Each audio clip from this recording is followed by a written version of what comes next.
Good morning. The August meeting of the State Board of Education is called to order. For those of you that are both here with us and are watching online, those of you that are receptive will probably assume immediately that I am not Melanie Haas. We have all board members present, but because of very legitimate reasons, we have two members that will be on Zoom, and that would be Chair Haas and Ann Ma, and our attorney, Mark Ferguson, are all online and present. So we are all here, just not all here. The mission of the Kansas State Board of Education is to prepare students for lifelong success through rigorous quality academic instruction, career training, and character development, according to each student's gifts and talents. Our vision is for Kansas to lead the world in the success of each student. At this time, we will pause for a moment of silence.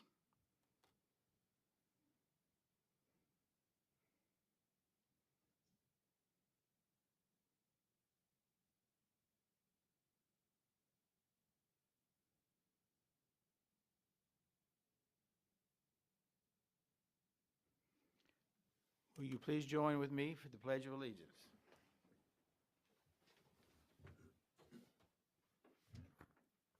I pledge allegiance to the flag of the United States of America and to the republic for which it stands, one nation under God, indivisible, with liberty and justice for all.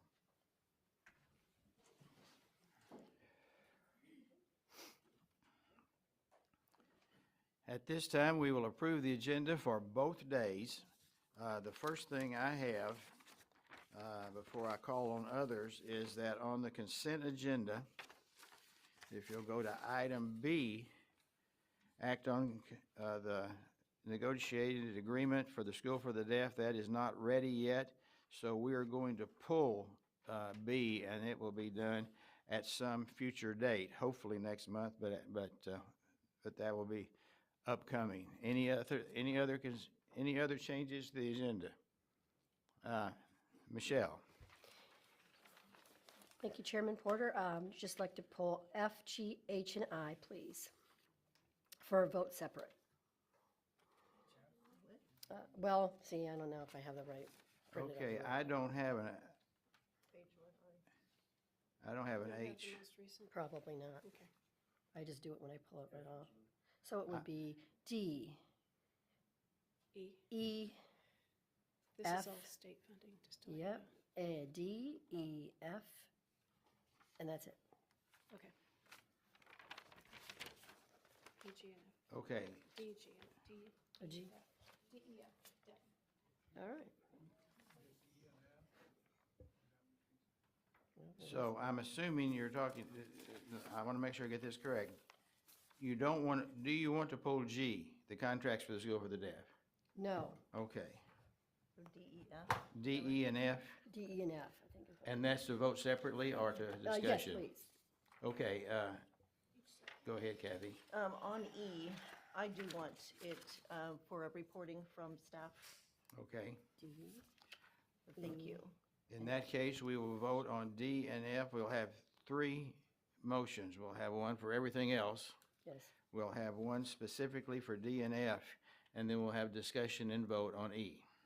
Okay, thank you. Is there a motion to approve the agenda as amended, Betty and Dina? All in favor, please raise your hand. All opposed? That appeared to be unanimous.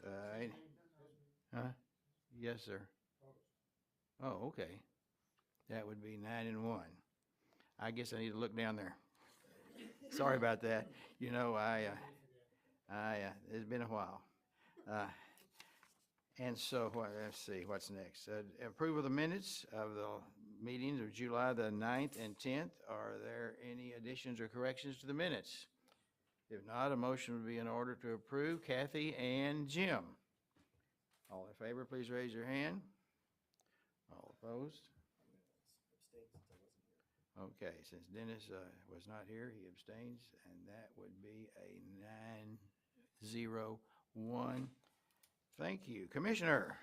Mr. Porter, that's high-level math already going on this morning, and we appreciate that.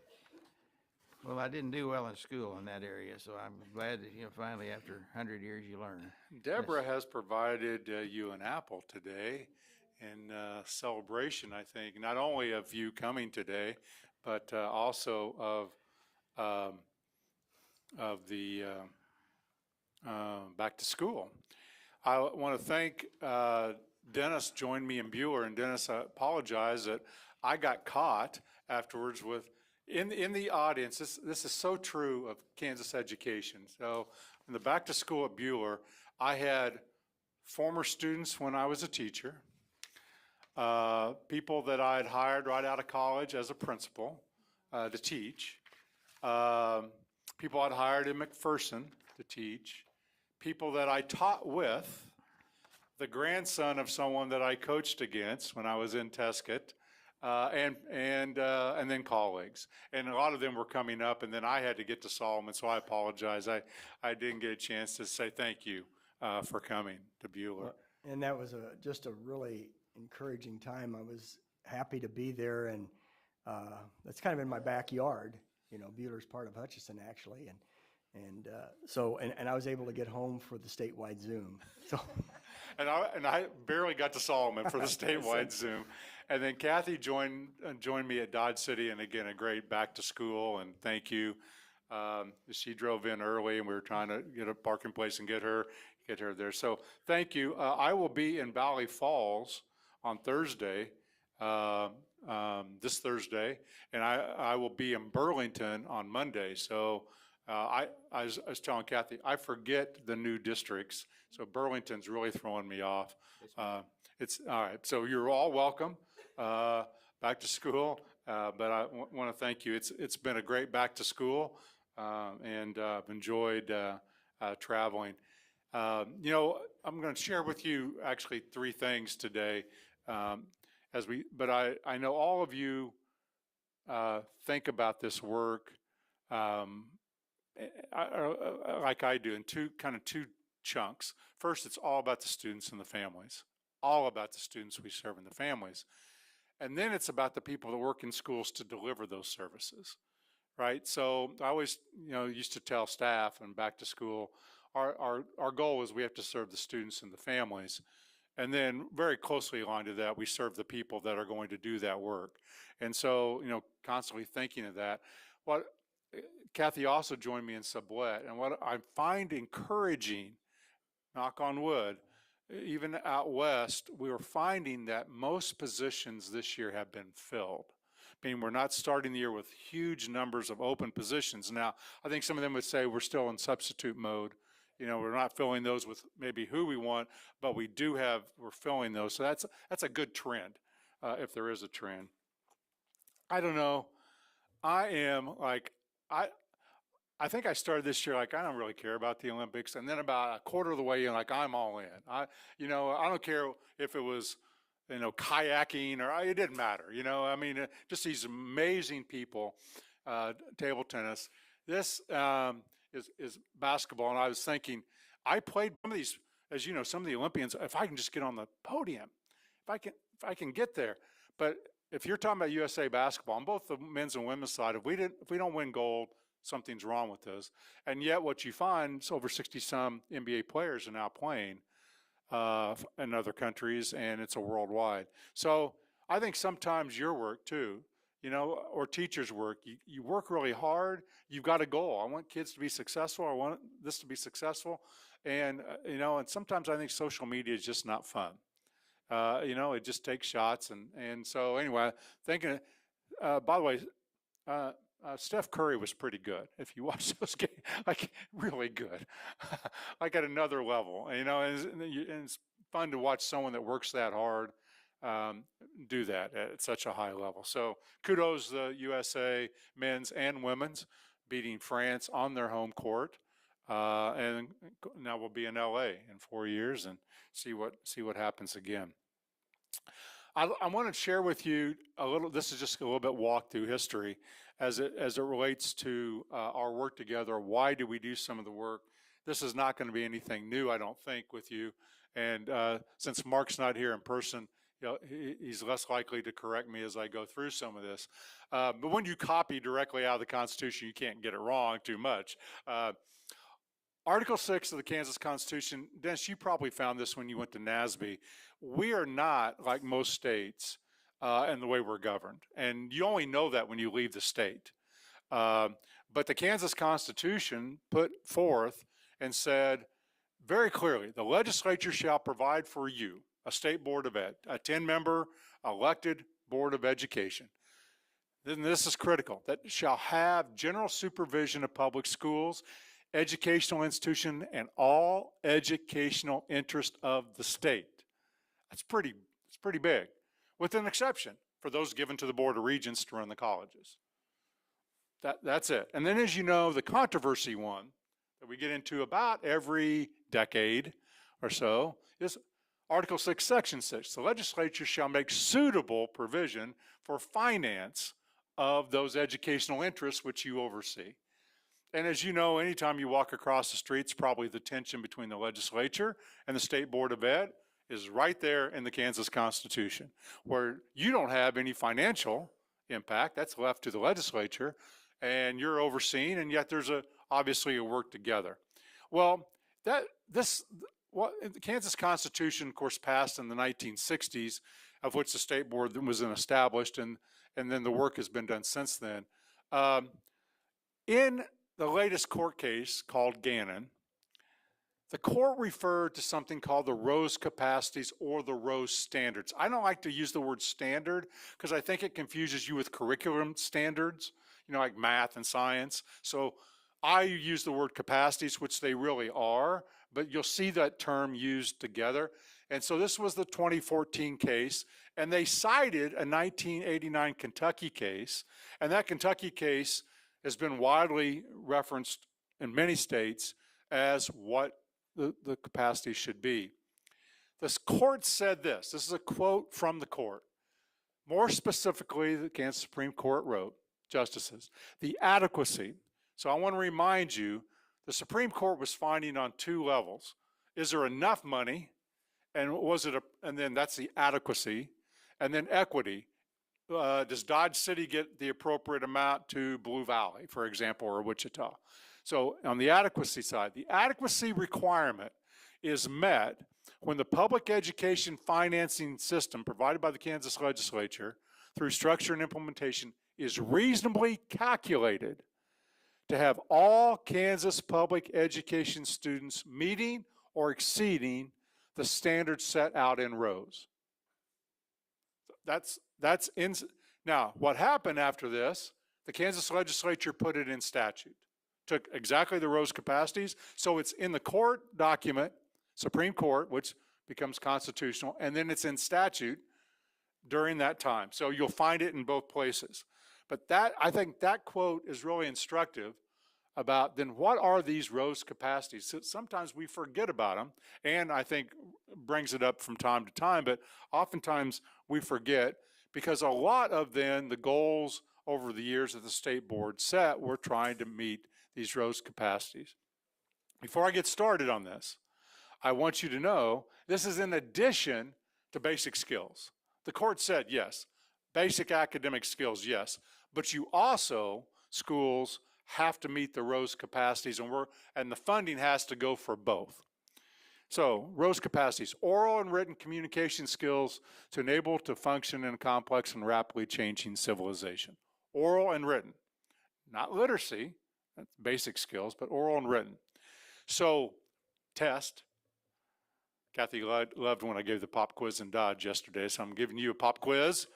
But, all right, recently, this board, the current board, recently did something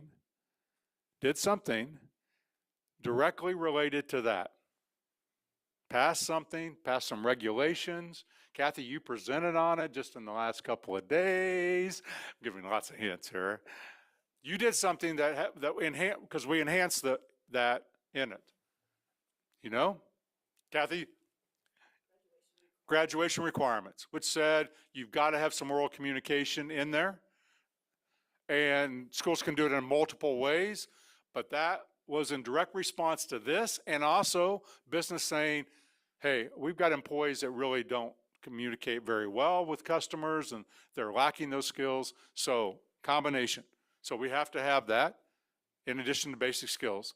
The next two are really around social studies. Gotta love it. Gotta love my area. Knowledge of economic, social, and political systems to enable them to make informed choices, and understanding of government processes to enable them being students, to understand the issues that affect their community, state, and nation. So this would be in the social studies area, and the standards there. Fourth, there's only 7 Rose capacities. Fourth, self-knowledge and the knowledge of their own mental and physical wellness. And this is where social and emotional, the outgrowth of that, along with obviously PE, but that they would be able to have knowledge and be able to work with their own mental and physical wellness. And again, in statute, not in the Constitution, but in the Supreme Court ruling around the Constitution. Grounding in the arts, Dina. This is when Dina literally said, hooray, hooray, when the Supreme Court said this. Grounding in the arts to enable them to appreciate their cultural and historical heritage. Again, them being students. So the arts right there. It doesn't say visual or band or drama, but it says the arts in general. Training or preparation for advanced training in academic or vocational fields to enable students to choose and pursue life work intelligently. Want to guess what directly aligns to that? Individual plans of study. Trying to help students, what is it that you want to do? Because it says we have to help advanced training to enable students to choose and pursue whatever they want to do in an intelligent way. And finally, we're supposed to compare those skills, academic and vocational, to enable students to compete with their counterparts in other states. So that's where we look at post-secondary success, graduation rates, academics, of course, and that's it. Those are the entire Rose capacities written in statute, mentioned by the Supreme Court, that the state of Kansas must fund that all students meet these or exceed these, along with basic skills. I don't want to forget the basic skills. The court said that initially and then went on to talk about the Rose capacities. And sometimes I think, as years go on, we forget about that, but our whole school finance formula then was based on trying to hit these metrics going forward. I'll pause there and just see if you have any questions around the Rose capacities, and also we talked so much recently about literacy, mathematics, and we continue to talk about that, but if you have any questions surrounding them. Dennis? Just kind of want your bird's eye view of how it's working out. I mean, we're 10 years past. You work really hard on something, Dennis, and then things happen and things shift, right? It's just true of life. We don't expect things to happen. COVID happened during that time, set us back some. But I will say this, and especially as it relates to this, 10 years ago, we were not talking about kids going to tech school and 2-year college and certificates and saying that was as vital as going to 4 years of college. We've changed that narrative. That narrative has been changed throughout Kansas schools. I don't know that that's widely known, but it has. In fact, today, if we were to be concerned, it's the number of people going to 4 years of college has dropped dramatically, especially young men. So I think that's the outgrowth we see today, and so we may need to adjust that a little bit from a skill-wise. But we're seeing that more kids are going on to post-secondary, and those that are going on tended not in the skilled trades. So plumbing, electrician, heating, cooling. A lot more kids are going into the skilled trades, and that's a good thing. That's a really good thing.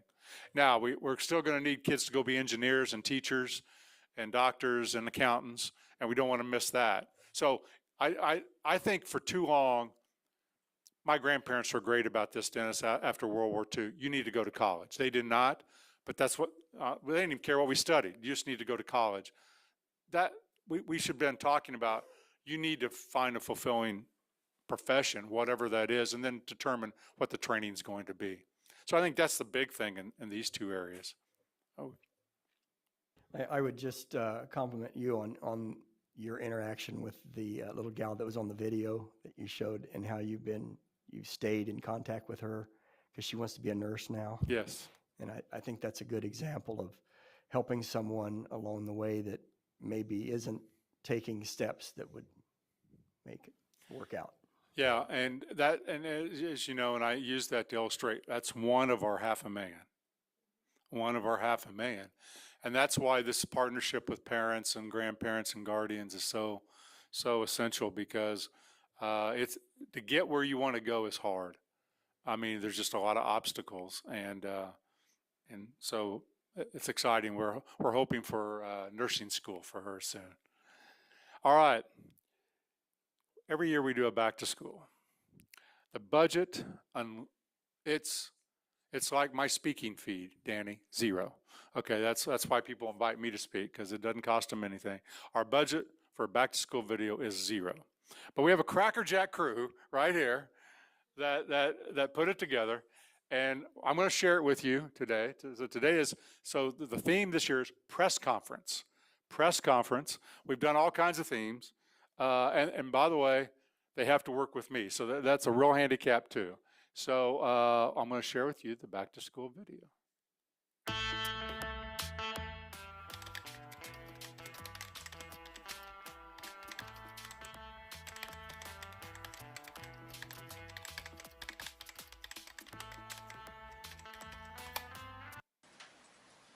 Good morning, Michaela. Good morning, Randy. How are you today? Good, how are you?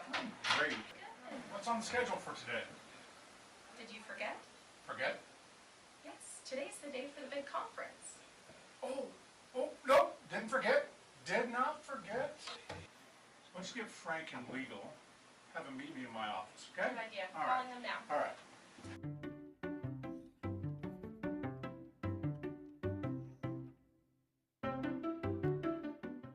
Hey guys, thanks for coming up. We got a news conference coming up, just a few minutes. Big one. No, a big news conference, and I can't mess this up. Well, no, as your attorney, I would advise you, don't screw it up. And I need you guys. You guys are people I need to help. Us? Yes, you. Yes, you're the best the agency has, and I need your help to get this put together. Well, let's get to work. All right, let's go.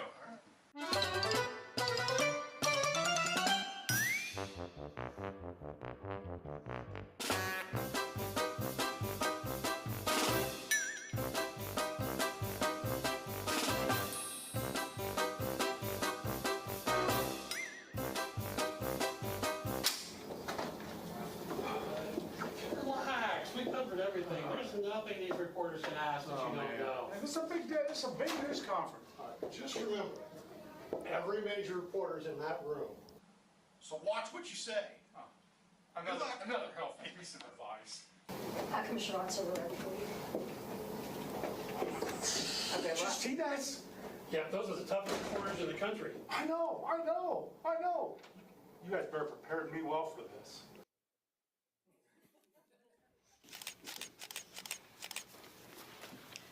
All right, everyone, we want to welcome you here today to our press conference. Commissioner Watson is here to answer all of your questions.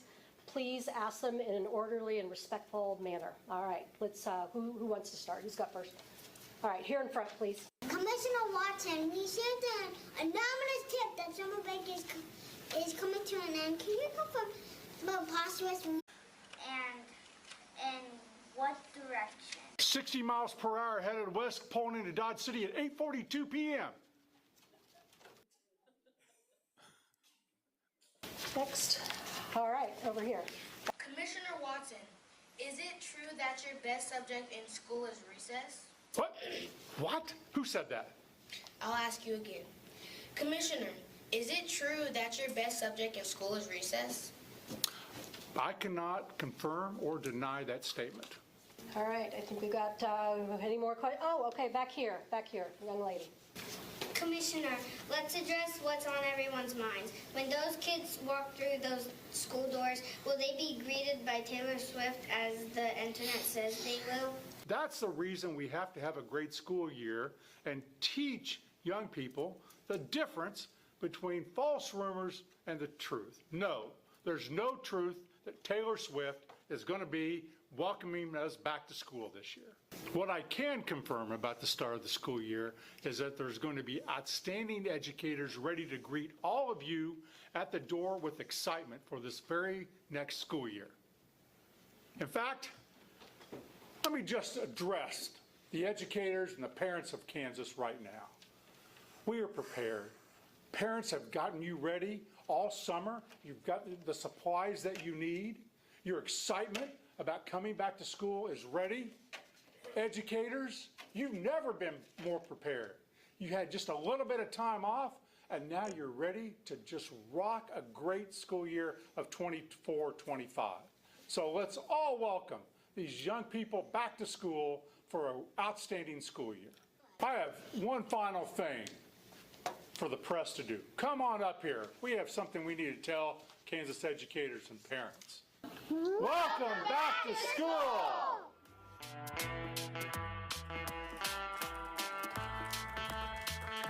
Oh, there's more.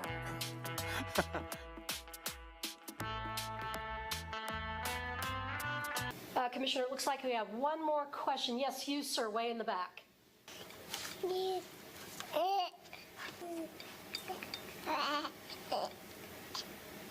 I'm glad you asked that. That's Amanda's Owen. He's not in school yet. Yeah. Well, we're already gearing up for next year. If you have ideas and you want to star, just come on over and turn all this off.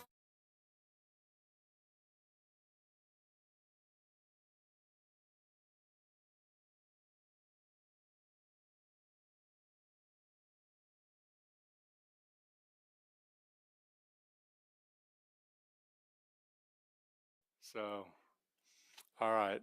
Thank you, Mr. Chairman. As a point of personal privilege, which is not on the agenda, at the first break, there will be an autograph session. I now declare the Citizens Open Forum open at 10:29.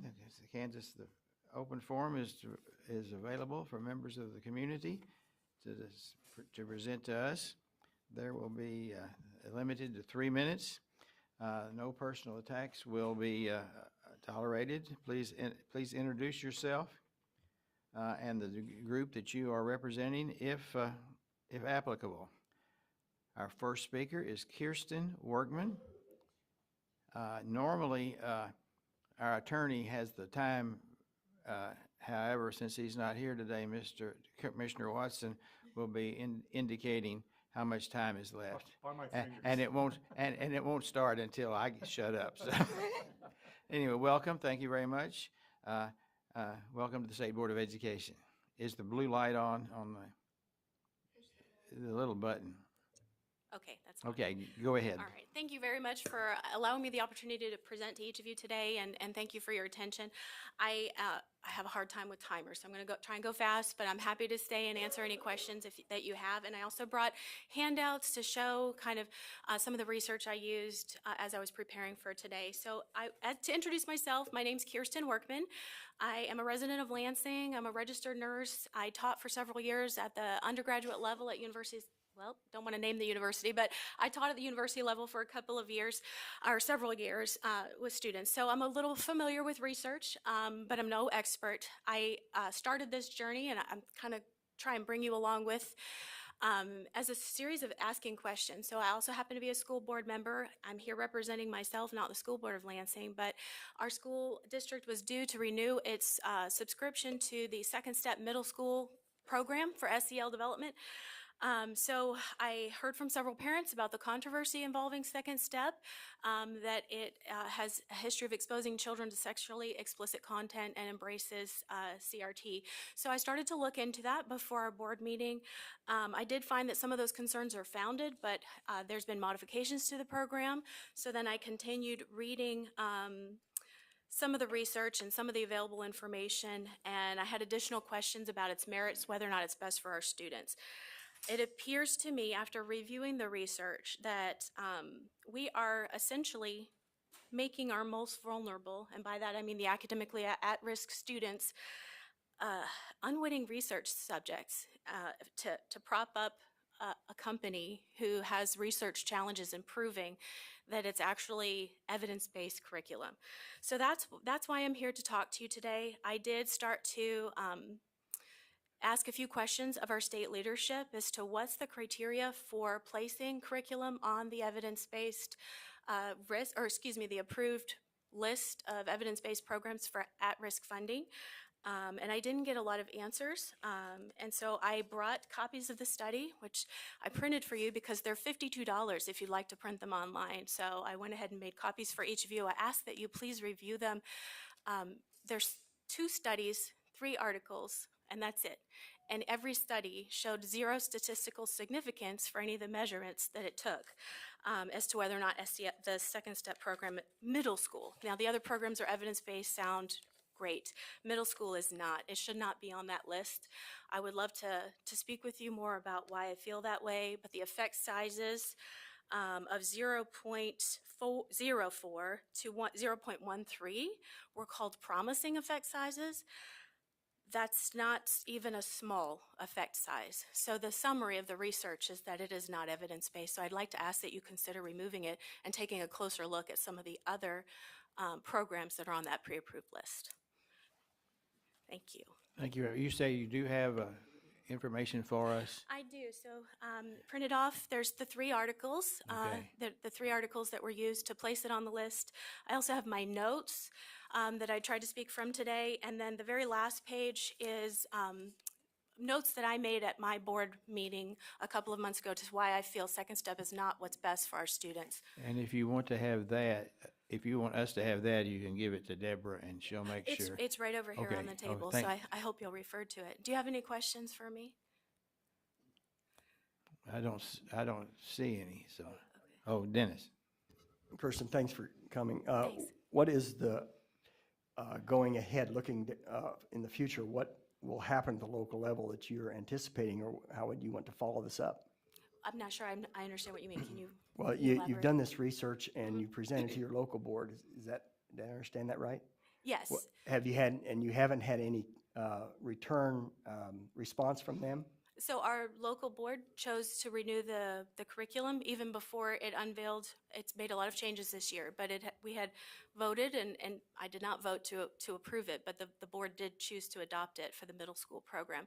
Moving forward, I would like to take a closer look as to whether or not, especially given the changes that they made this year for the middle school, I'd like to take a closer look. It takes time, but I'd like to take a closer look as adults rather than rolling it out onto academically at-risk students. I'd like to take a look at what research there is, which is very limited, and then make a better decision for our kids moving forward so that what we are implementing, paying for, and asking our teachers to invest their time and energy in is truly evidence-based, because even Second Step doesn't refer to this as evidence-based. There are other programs they do, but their middle school program on their website says it's research-based, which is great, but it's not evidence-based yet. And if you're familiar with how the research process goes, if you increase a sample size enough, eventually you will get a statistically significant value, but that doesn't necessarily mean it's effective at the larger population. So I'm concerned our at-risk students are becoming that sample pool.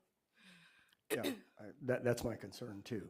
Thank you. And my understanding is that you would like for us to look at basically our entire evidence-based practices so we can make sure that they are. Now, it's been probably many years, so I'm gonna have to study because it's been a long, long time since I took statistics, but Me too. it's gonna have to be said. We appreciate you being here, and Thank thank you. you very much, and Thank we will. you. Thank For you. those, the Citizens Open Forum is closed at 10:36. Thank you for We this will review information, and the board may decide to have more consideration in the future. At this time, we're going to have the introduction to the Blue Ribbon Task Force on screen time in schools. And I believe, I'll introduce as they come up. okay. So I want to, first of all, this is the staff that will be staffing the task force. Dr. Jake Steele and Gabrielle Hull and Peyton Lynn. And I think they probably thought Randy's going to present all this, and I told Peyton yesterday, no, I think you guys can do this. And so they quickly put things together because they really organized this. And literally, as they were walking up, we added our last student. We finally got confirmation from Dodge City, actually. So they're going to walk you through the membership, how the membership was derived, the topics the task force will be, how that was arrived, and they'll walk you through everything and then answer any questions that you have. So perfect. Thank you, everyone, for the opportunity to be here. Today's a big day in the Steele household. It's the first day of school, so I got to watch. If you can remember your own children, right? Kids walking out to the bus, their backpack looks like it's 5 times bigger than it really is. I looked and I was like, is that like a hiking backpack? And no, that's a normal backpack. I just have really small kids. So it was really fun. So have some fun energy today. So the task force on screen time, we're going to talk a little bit about how it was established and make sure everything is well there. So one of the first things that we did is we reached out to all of you and said, what topics? One of the hardest things about this is going to be technology is in every corner of our lives. And so part of this is really going to have to focus on what are the sub areas that we're focusing on. And if there are other areas that need to be addressed at some other time, we can discuss that. But really, we just wanted to focus on how do we keep the conversation focused. So as you remember, we reached out and said, what are the topics that mean the most to you all? And I'm going to discuss those 3 topics. The first is the personal devices in school. And then one of the other ones that came up is the exact opposite, which is district devices and parents' oversight of those. And then the last one is screen time and mental health. Those are going to be the 3 areas that the working group will dive into and look at and hear from experts within Kansas and the nation. And so we're very excited for that. Peyton's going to talk about how we staffed and kind of the general of who's on those. And then Gabby is going to share with us a little bit of the details of what we will go through in, on this group. I will say really briefly, a lot of people have reached out. They're very excited that you're all taking this up. We've had an immense amount of emails constantly of thank yous, this is the time, and we'll talk a little bit. We had a kind of a call for action. I had a lot of people jump on that. We'll talk about that. Good morning. So Jake has talked a lot about this book, and part of the way that we are framing this discussion is reading this book as a work group. So we did get a copy for every member of the task force and for each of you, so you can also participate in that discussion. Broadly, we are doing 2 days per topic. So that's only 6 meetings. So thankfully we have quite a bit of time left to go through some counter arguments to this book, because at this point we have had some research come out too that's kind of critiquing his analysis, and then some broader discussion of those 3 topics. And then we as staff will also take some time to meet with the task force and get their recommendations. So we will put together a formal report similar to other blue ribbon task force that you've seen in the past, and we will provide you with the members' recommendations at the end. So that's kind of a broad look. We're going to meet for the first time on Thursday, August 22nd, and we will meet through about mid-November. So once a week for about an hour and a half, everyone has committed to participate, and like Jake said, everyone has been really excited to be part of this. So I'll hand it over to Peyton to kind of talk through how we identified membership, and we'll hang around for some questions. Okay, so we've got a total of 36 members on the task force, made up of several categories, including superintendents, principals, teachers, students, local school board members, parents, IT staff, legislators, and state board members. So it's a pretty wide variety of people we've got as a part of this conversation. We have 5 from each of those first few categories. So I'll have the names up on the screen, but we've got 5 superintendents, 5 principals, 5 teachers, and then 5 students as of just now that we got from Commissioner Watson. So added onto that list of students is going to be Alexa Hernandez from Dodge City.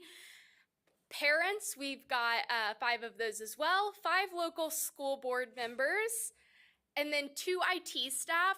We've got 1 IT staff that is associated with a district, and then the other one has experience in more of an industry perspective.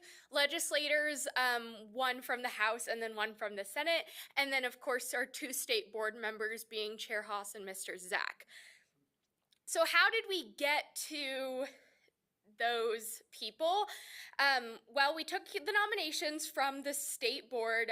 We ended up with 2 chosen from each of your nominations, which filled up 20 of our 36 slots, plus the 2 legislators and the 2 state board members left us with 12 open spots. So we sent out an open call from the commissioner to around the state and actually received over 90 responses from people who really wanted to be a part of this work. So then we chose those remaining 12 members based on a range of locations. So what you'll see on the screen now is geographic representation of where all of our members are from. In the green is where we've got our state board picks, and then in the pink is the self-nominated members. So you can see we really tried to spread out from having people in the east part of the state to the middle all the way out west. As well as trying to get representation from both large and small districts, rural and urban, and then finding people that might have some type of unique perspective or expertise to be a part of this task force. So that got us to our 36, and we're really excited to get started with this here in a couple weeks. Excuse me. The one thing I always want to say before, if any of you have any questions, we had such a positive response. The 90 individuals, they were all experts, they were all engaged, they were principals, teachers, parents, and we didn't want to leave them out of this, so we found a way to collect some information those weren't and just get their thoughts and gather them. We will present them to the task force as well as have that available for you all to see. Of those individuals that wanted to have their voice heard, we're going to make sure that that is done. So that's how it's set up. We're excited to be a part of this with you all and kind of shepherd this through. So if you have any questions, we'd love to answer them. So I'll just recap as you're thinking about questions. 36 members, you chose 20 of those. And then as they mentioned, 4 of those were already set because of the legislature and the state board. The others are out there. They will meet each week, Thursday from 4 to 5:30 via Zoom. So none of this will be in person. And I know that they would welcome questions. A lot of work's been done between the last board meeting and this board meeting to get to today because we wanted to make sure we hit what your wishes were. Thank you. Kathy?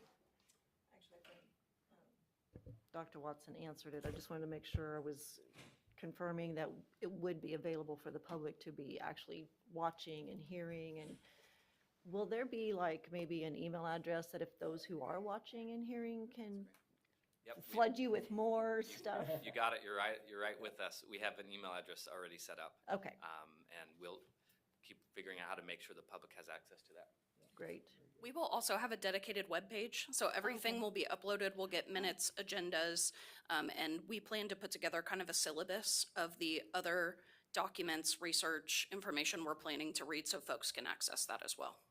And I'm sure, and I think I've seen some emails as well, but we're looking also at what schools are already doing what, correct? And what has come out of what they're doing. Like I've personally talked to Stockton, and I know that they've had some really good things come out of what they're doing with the Yonder Bag. So I assume that's happening as well. So thank you. Most importantly, we'll look what's happening around Kansas. We'll also take a sliver of what's happening around the nation just so we can contrast that. Well, I'm just going to say real quick, I really appreciate that we do have this mental health aspect, but also those district devices when they go home. I really appreciated you bringing that up. I actually had a conversation with my cosmetologist when she was doing my hair, and she was like, she assumed whatever the firewall was at school came home. I was like, well, that's kind of a network thing, I think, not a computer, individual computer thing. So just really making sure, I don't think parents necessarily understand always what's walking in their door. So I think that's really huge. I'm glad we've got that on the list. Thank you very much. I appreciate it. I also appreciate getting the anxious generation, and I'll be interested in if there are other points. I'd be interested in hearing those. Really appreciate this very much. I don't see any other questions, so thank you. Just make one comment. You have 30 seconds. Okay, yeah, I'm just finishing the coddling of the American mind, which is kind of the pre-work to the anxious generation. So that'd be a good start, Reed, so. We'll get you all a syllabus. Thank you. Test you at the end. And Madam Chair, I want to point out that we are 15 minutes early. So we are going to have a break and the autograph session, and we will return at 11:05.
We have Kristen Brighton, founder of Higher Paths, to come and tell us everything there is to know about parent surveys. Welcome. Appreciate you being here. Well, I'm glad to be here today.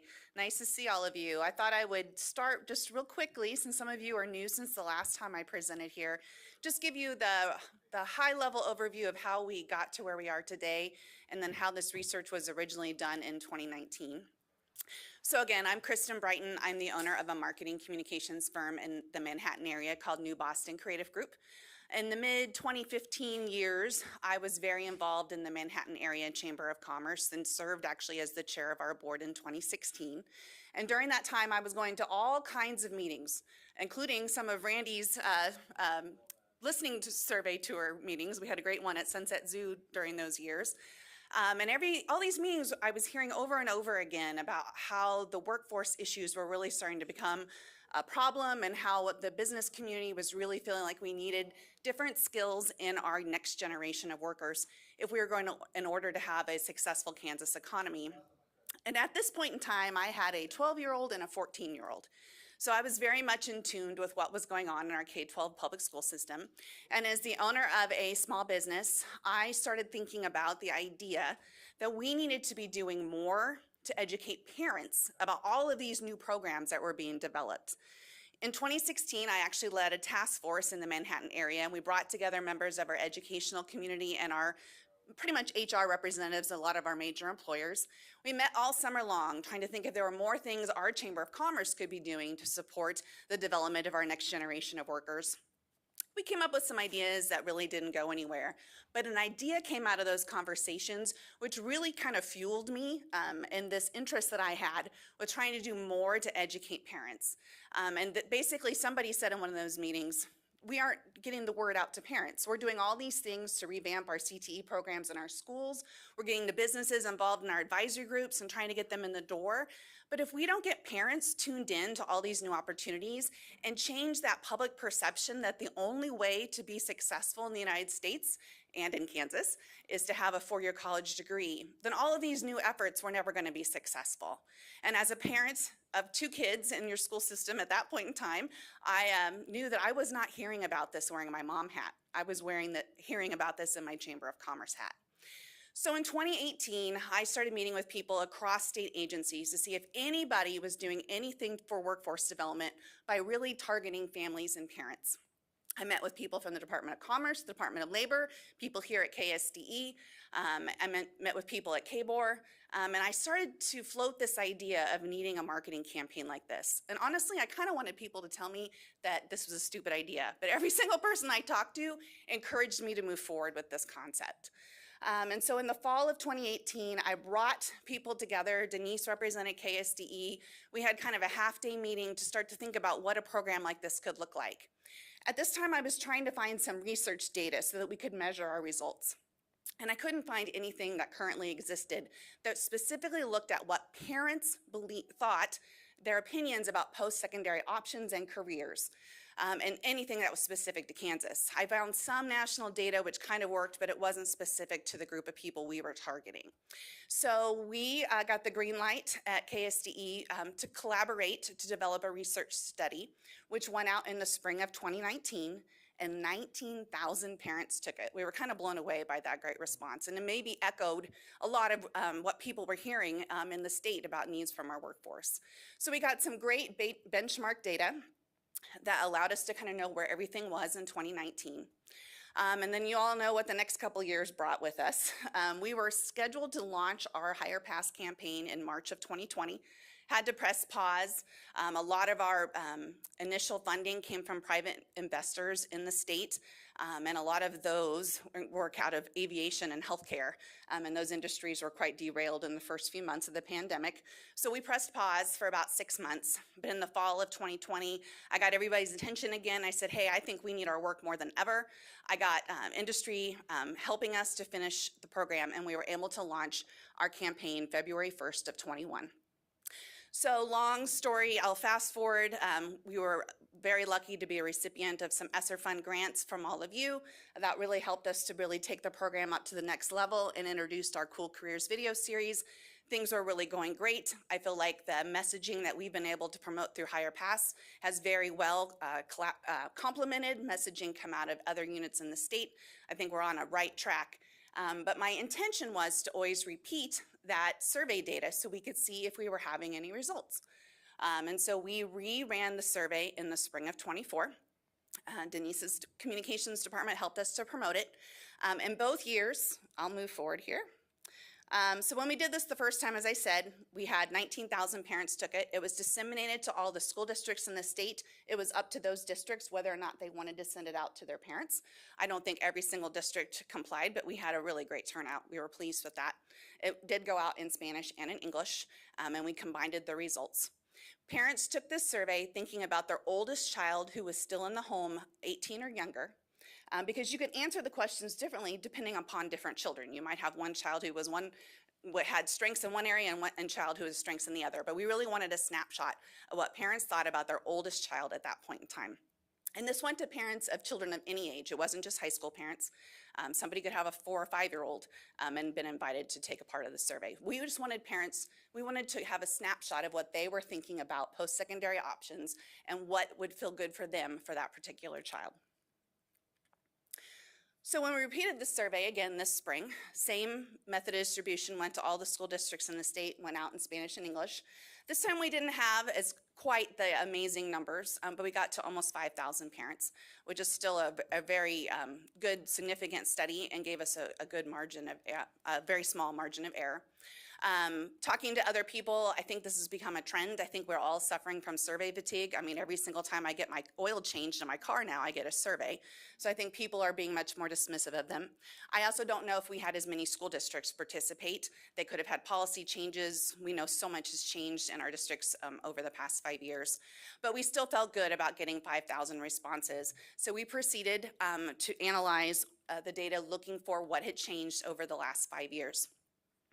And before I move forward and going through all the nitty-gritty of this data, and I know you all have the full 18-page report, I do want to say that Higher Pass is in no way claiming full responsibility. I feel like we're just part of the pie. All the work that's being done in different units of government, all the conversations in the media, both in the state and nationally, have all come together to affect what parent perceptions are. But I think we can say collectively, the message is starting to get out there and people are starting to look at this whole issue of post-secondary success in a little bit different light than they were prior to 2019. So what did we learn?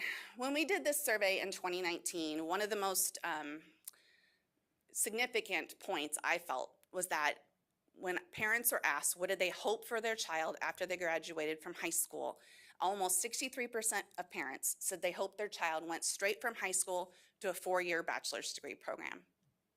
When we repeated this study in 2024, that number had dropped by 11 percentage points to 51.7%. To me, that was a very significant change in just 5 years of time. We also asked what did they hope about their child, and the other answers that they picked, the number who said they hoped their child went to a community college stayed fairly flat. It was about the same as it was in 2019. We saw a pretty significant increase in the percentage points of people who hoped that their child would attend a technical college. And we'll see in other places in the survey that parent perceptions about technical college seem much more favorable than they were 5 years ago. And we also saw a pretty significant growth in the number of percentage of people who said they hoped their child would become an apprentice. It was such a small fraction in 2019 that it really almost doubled between the two different surveys. Their children can be successful if they have some other type of post-secondary training, not necessarily just a 4-year bachelor's degree.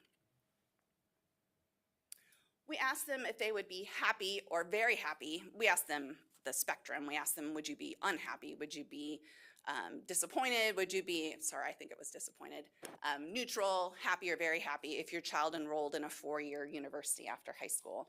And that number went down slightly. So I think parents still hope that their children went to a 4-year degree program, but they were much more open to other options. And this added the very happy and happy responses together. Then we asked parents what they thought their children would say if we asked them what they wanted to do after high school. So again, this was parents' perceptions of their children. We weren't surveying the children themselves. But The percentage of parents who said that they thought their child would say, I plan to enroll in a four-year college or university after high school, dropped from 52.2 to 44.5. So obviously some conversations have been happening in family units that give parents that perception that less students in 24 than in 19 are straight going, want to go straight from high school to four-year university. In that same question, then, we looked at what all the other answers were. And since the percentage went down as to which percentage parents think that their child would say they wanted to go to a four-year university, we saw slight increases in all of the other options. The only one that stayed pretty flat was join the military. It was about the same in both surveys. All the others were very, very small in 2019 and all had a couple percentage points increase. When you diversify them across all those different options, it was pretty insignificant changes, but just like 2 or 3% for each one. I guess I should also point out the not sure number went up quite a bit, and I don't have the 2019 number right off the top of my head, but I think that shows just an increasing confusion, and that there may have been a population who immediately would have just gone, yes, we're going to four-year college, but today we're more uncertain exactly where they think that that will fall. I thought this was really interesting because back in 2019, the conversation about apprenticeships really hadn't taken off here in the state of Kansas, and the percentage who thought that that was what the option they wanted for their child was fairly low in 2019, but we saw a big jump. The percentage of parents who reported they'd be very happy if their child chose to learn a trade through an apprenticeship increased from 8.8% to 18.3%, or almost a 10 percentage point jump, 9.5. When we asked them why did they want their child to go into or be positive about an apprenticeship, the top reason was to explore a career path that he or she could grow into, which had about a 4% increase over 2019. But I thought the other one was very notable, that we had a very large jump from 18.8 to 24 point something, again, it's behind the Zoom link, who said that they wanted their child to be able to financially support themselves. So we can't separate the financial component of all of these post-secondary options and those decisions. And I don't know how much you all have dove into apprenticeships, but it's pretty amazing how much students can get paid, and they get paid incrementally more each year that they're in an apprenticeship program. So by the time they're done, they're making very strong salaries and have no student debt. Regarding technical colleges, the percentage of parents who reported they'd be very happy if their child went to a technical college made a huge jump from 17.1 to 28.7%. The reasons why didn't really change, but obviously there's much more acceptance and support from parents for their children going that path after high school graduation. Likewise, parents were very supportive of community college choices, not quite as big of a jump, but still an 8.4, I think, % increase from the percentages that they'd be very happy. When we dove into the why they chose that, the top reason was the same in both 24 and 19, but we saw a big decrease in that reason. So in 2019, it very much seemed like parents saw community college as a stepping stone to a four-year degree program. Today, when we look at the data, it's starting to look more like parents are seeing community college as kind of the terminal point, or at least a larger percentage are, that students are going to community college to get career skills. So less they're trying to get their gen eds out of the way, and they're actually going to community colleges to learn skills to get themselves in the workforce. As you can see, that this is where I was getting that from, that the percentage of parents who said they were supportive of their child going to community college increased to 25.3% instead of 20.4% because they want their child to explore a career path he or she can grow into. So I got ahead of myself a little bit. But I do believe that that's an interesting change and something to watch. Again, this is just kind of my hypothesis, but it definitely lends itself when you look at all the dialogue over the last 5 years, that people are seeing community college less as a way to save money and more as a way to get career training. This one did not have much change, but I always want to emphasize it because it's so important. The percentage of parents who report being concerned that their child is going to end up accumulating a lot of student loan debt, it's a very significant number. 72% said they're concerned about that. So almost 3/4 of the parents who participated in this survey are nervous about their children graduating post-secondary training with significant debt. As a parent of now 2 college students, I can totally understand that. Also, when we look at whether the high cost of college deters them, so it could have something to do with their wanting their children to go into post-secondary training, that was another big jump. 8.1% of percentage points more of parents said they're deterred by the high cost of higher education. So going from 26% to 34.1, so more than a third. More than a third of parents said the high cost of formal post-secondary education deters them from wanting their children to pursue that path after high school. I think this is a pat on everybody's back here. The percentage of parents who reported they'd be very happy if their child pursued career and technical education during high school made a big jump from 5.3% to 62.5%. So 9 percentage points in an increase in parents' positivity about their children participating in the programs that everybody at this table has worked so hard to support. So I think that that is an exciting thing to celebrate. At the end of the survey, we asked parents for their perceptions of 10 high demand jobs, and we pulled these right from the top jobs in the Department of Labor's high demand job survey.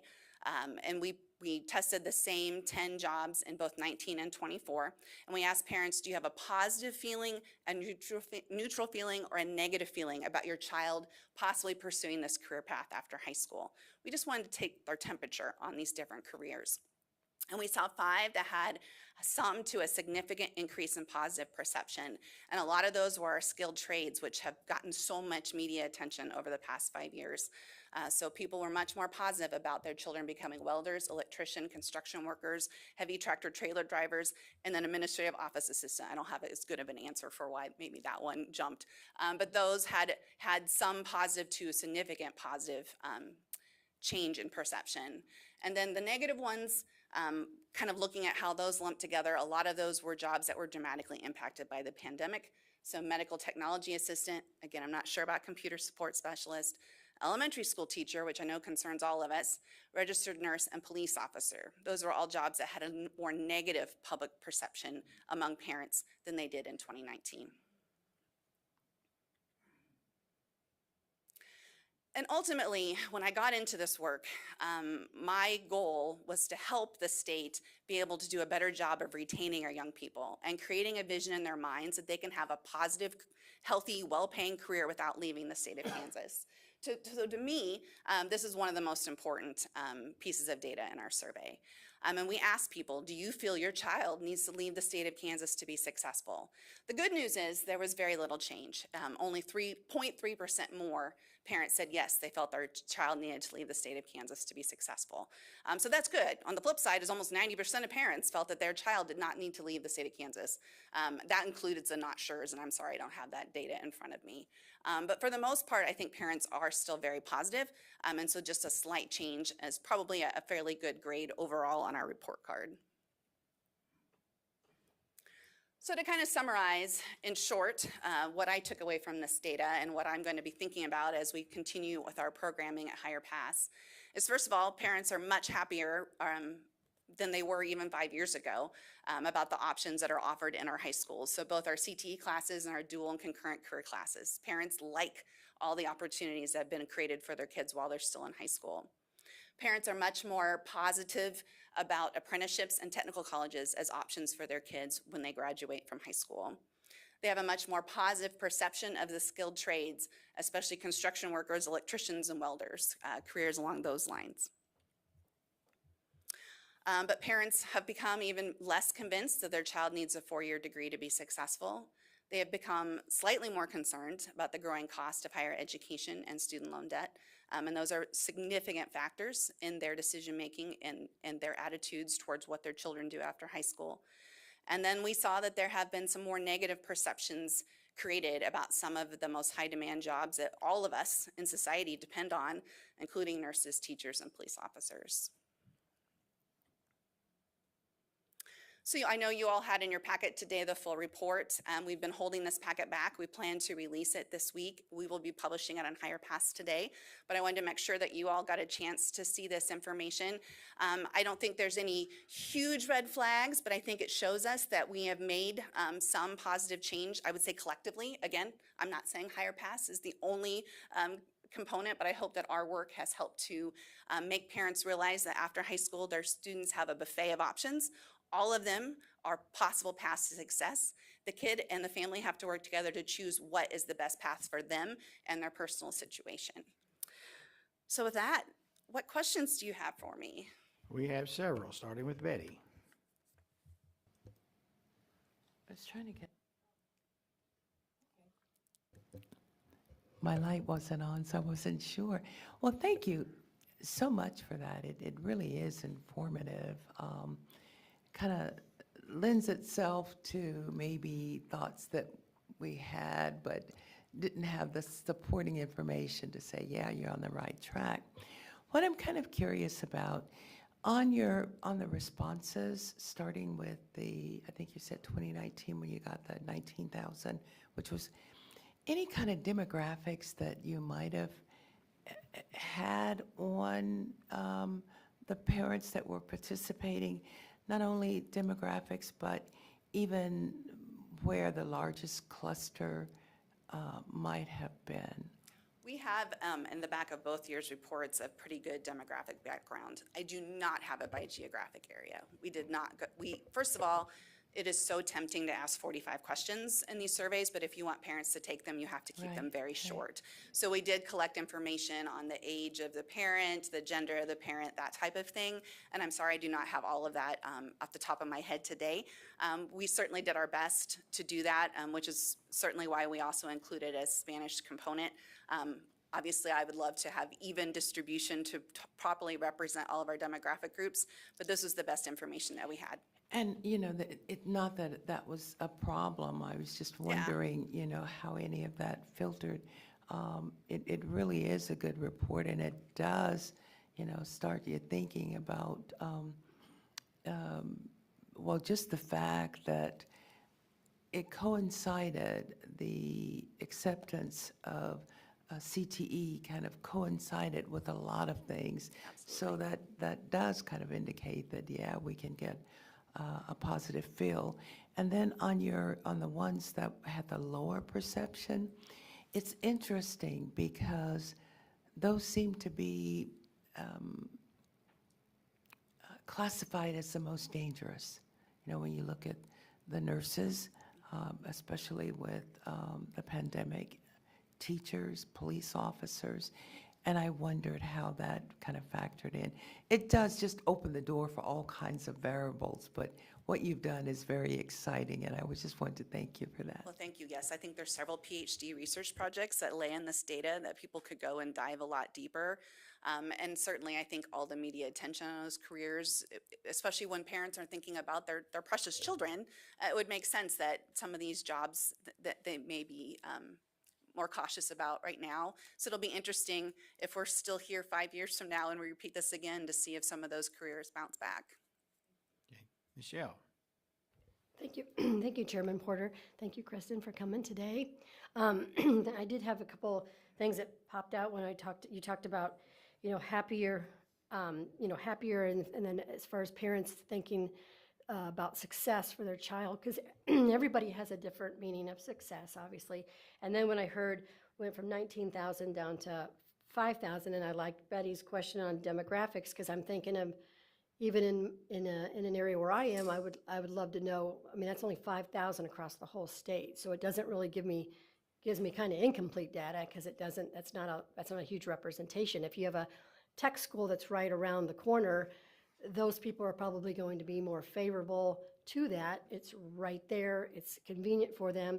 You might be talking to parents in Blue Valley, and you might say, no, most of those people are thinking I'm just talking about friends and everything. So, demographics plays a huge role in this. Probably my perception doesn't matter to 9 or 10 other parents in the room, because they have their own perception. And that's going to be something that's going to be privately discussed with our family. So I'm hearing the data, and it was good. And then another point I want to make is 19,000, and then things shut down. So you might say, wow, we can't wait to try that new technical school, but then that got shut down, so they didn't get the hands-on training. Oh, can't wait to try that new lab at the lab class at the college. Hands-on training, once again, shut down.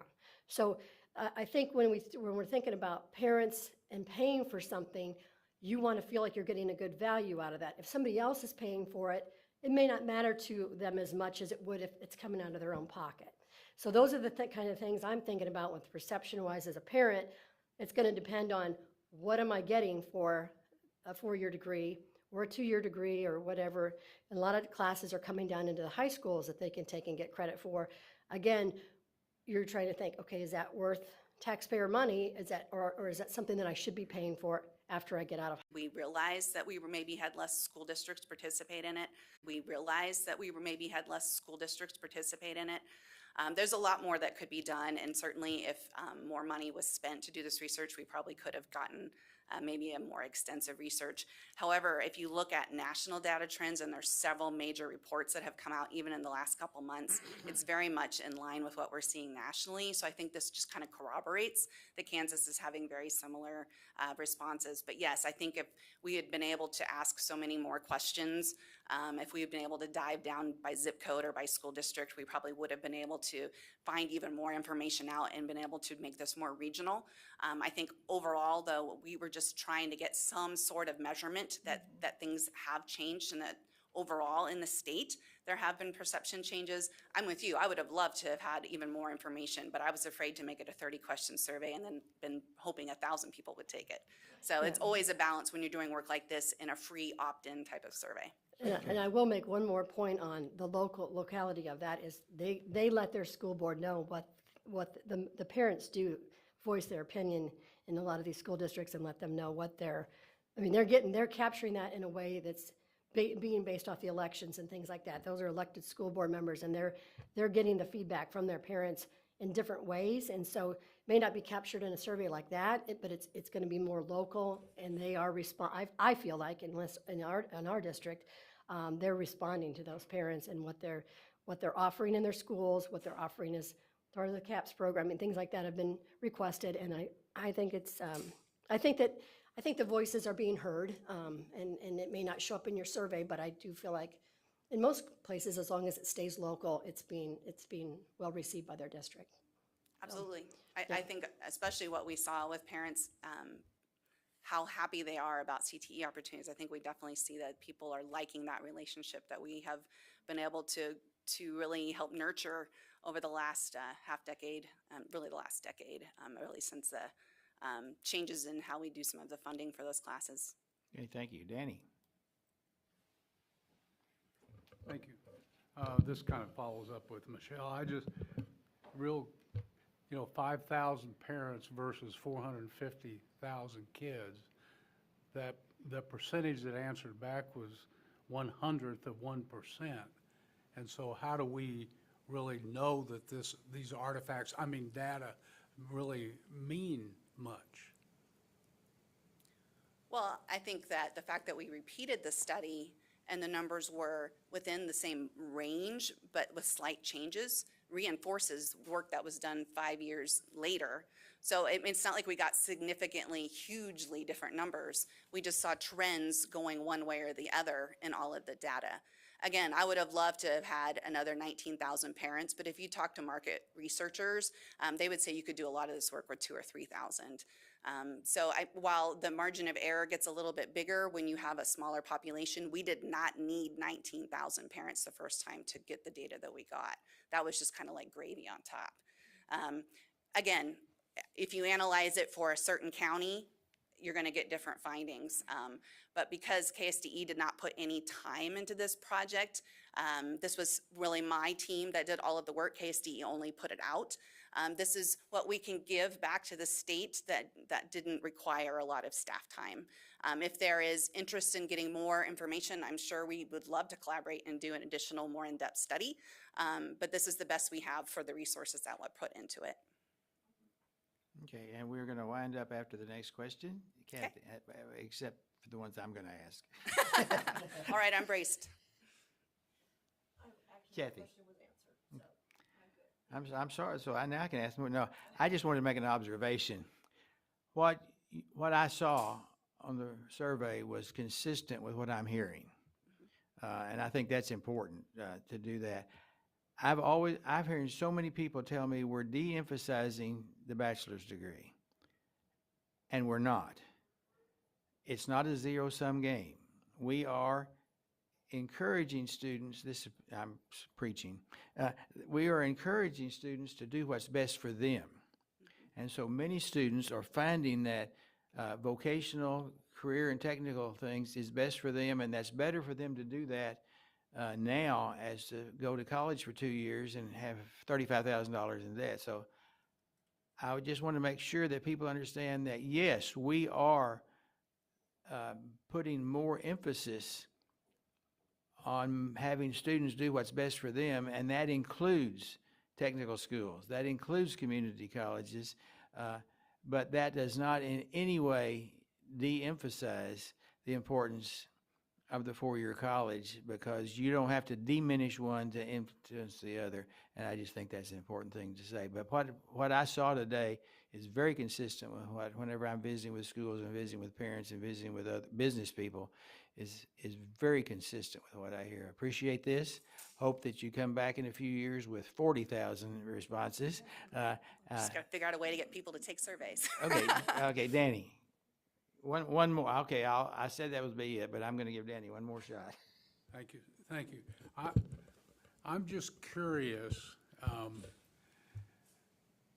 if now and I'm not against all the education stuff for higher paths, but are we now the taxpayer paying for all of these CTE stuff instead of the businesses? So the businesses, I'm just curious about that. So now the taxpayer is paying for all these kids to go out and get the CTE certificates and stuff. I'm not complaining about it, but just it's interesting. Are we shifting that, and are the large businesses really wanting the taxpayers to pay for that instead of themselves? That may not be a question for you. But can I address it? Yes, you may. Is that Higher Paths really began as a partnership with private industry? Our initial funds were paid for out of 3 of the state's largest employers, which were Textron Aviation, the Kansas Contractors Association, and Stormont Vale Health. We have had other businesses contribute as well. Once I know for sure that we are constantly trying to build relationships and getting private sector investment, it's hard to get businesses to look 10 or 15 years down the road when they're trying to fill jobs today. So fundraising in the private sector has been sort of a challenge for this program, but my goal is always for Higher Paths to be a public-private partnership, whether we're looking for grants or we're trying to get more businesses featured.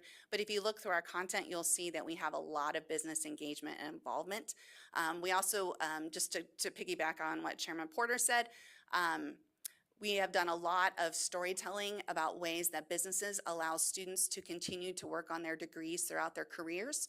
And for people who are worried about the cost of higher education, we have told many, many, many stories of people who got entry-level jobs at some of Kansas's most vibrant employers, and through tuition reimbursement programs have worked their way up and gotten bachelor's degrees, PhDs, and even PhDs at the expense of their employer. So we try to show that there are so many different options, and trying to erase the stigma that one might have over another is ultimately our goal, and that families and their children have to work together to find what's the best match.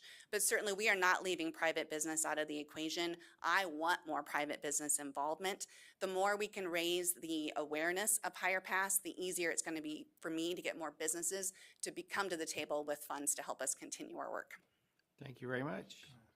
Yes. Kristen, put your other hat on for a second. School board. Yes. Local school board. How do you see your work and as a parent, how do you see it just playing out in Manhattan from a school board member's perspective? Oh, wow. So out of all of this work, I did get so engaged that I ran for school board in 2019 and was just reelected in Manhattan.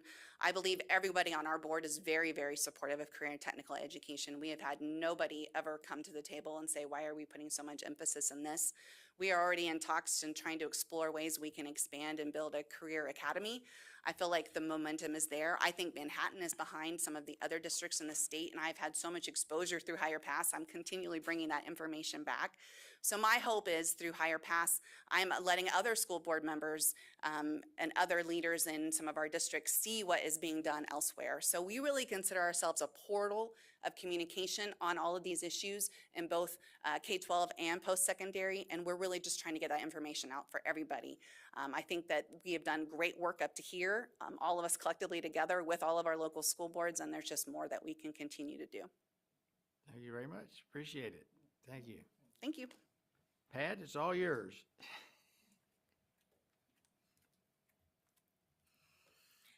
Good morning, State Board. I am Pat Bone, and I am here to talk to you about the KSDE Annual Conference.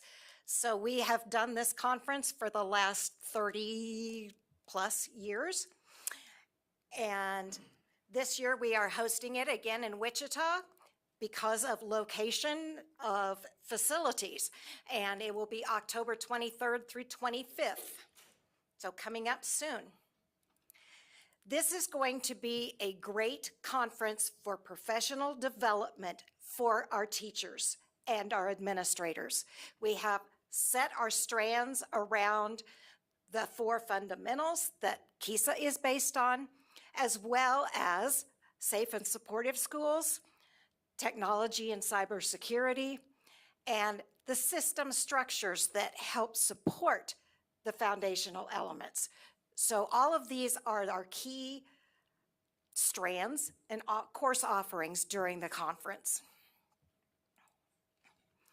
We have also encouraged our school systems to bring district building leadership teams, whether they do it by building or district, but to bring a team of people, your superintendent, your curriculum directors, building administrators, teachers, special education teachers, English language learner professionals, school board members, technology staff, and assessment staff.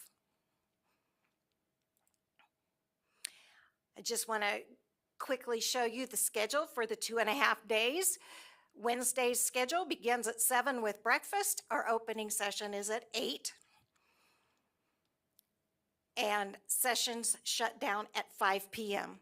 We have expanded our ability to visit the vendors that come to the conference. So we have 2 breaks, which the vendors will be open. We have 1 session in the afternoon that if an attendee does not find a session they feel particularly drawn to, they may go visit the vendors instead. We also are keeping the vendor area open an hour after all sessions shut down. Then we have our Thursday schedule. We start at 8 basically and finish at 4:30. We do have, on day 1, I forgot to mention, our keynote speaker is Chris Perry. He is a Kansas educator, researcher, and his focus is on implementing with fidelity. So with all of the new information we're encouraging systems to use, we thought he would be an excellent speaker. Our systems are gonna wanna do a few new things, and we wanna support them in that. On Thursday, we are gonna have, instead of a keynote speaker, we're gonna have Dr. Proctor lead a discussion with students about what makes their teachers quality. What are the things they see in a teacher that makes them really good? And how does that help them as a student? We also have a session we're calling Cookies and Conversation. We're going to get people together by their jobs.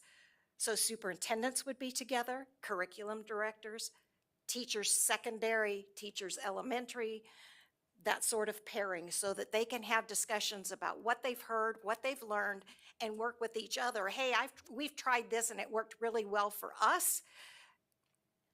Or has anybody tried this and did you have any success? So pairing them up so they can have those conversations.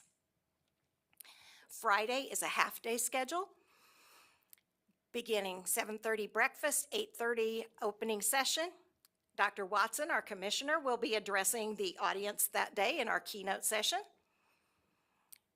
And then we will have a general session. So this morning, there are no breakout sessions, but our second general session, besides our keynote, is going to center around KISA and questions. What questions do you have about the new KISA school improvement model? So letting them ask their questions. Hotel reservations, we do have a block of rooms at the Hyatt. If you would notify Deborah what night you plan to check in and plan to check out, I will make sure those rooms are secured for you.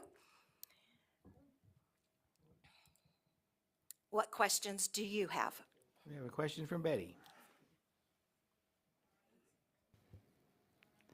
I don't have a light to indicate whether it's on or not. So, it's actually, I'm thinking, when you're talking about professional development and inviting board members from all over, what a perfect strand it would be to include professional development for board members. And when you're grouping based on their jobs, teachers, et cetera, to even where board members could perhaps have that open, but just a thought, you created it. I do believe that we have a session for board members. We don't usually have great attendance from board. So, well, the commissioner does everything about the conference. That is not true. Well, you explain how it all happens. Okay, so we do have 3 committees that work on the conference. The first is our steering committee, and those are some members of our executive leadership. They help us form the theme for the year, which this year is lighting the path forward. They help us determine keynote speaker possibilities. And then we turn it over to 2 other committees, the program committee that oversees the breakout sessions and reviews them for quality, and we always have to say no to someone because we get more suggestions than we can accommodate. And then we have a logistics committee, and that committee works with the Hyatt, helps determine the daily schedule, makes sure that we have AV and microphones in all of the rooms, sets the menus, and so 3 committees that do a lot of work. There are about probably 40 people in the agency that have some input into this conference. Well, thank you very much. We Thank you. appreciate that. Look forward to it. Look Thank you. forward to seeing you all in October. And we will reconvene at 1:30.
exciting presentation now.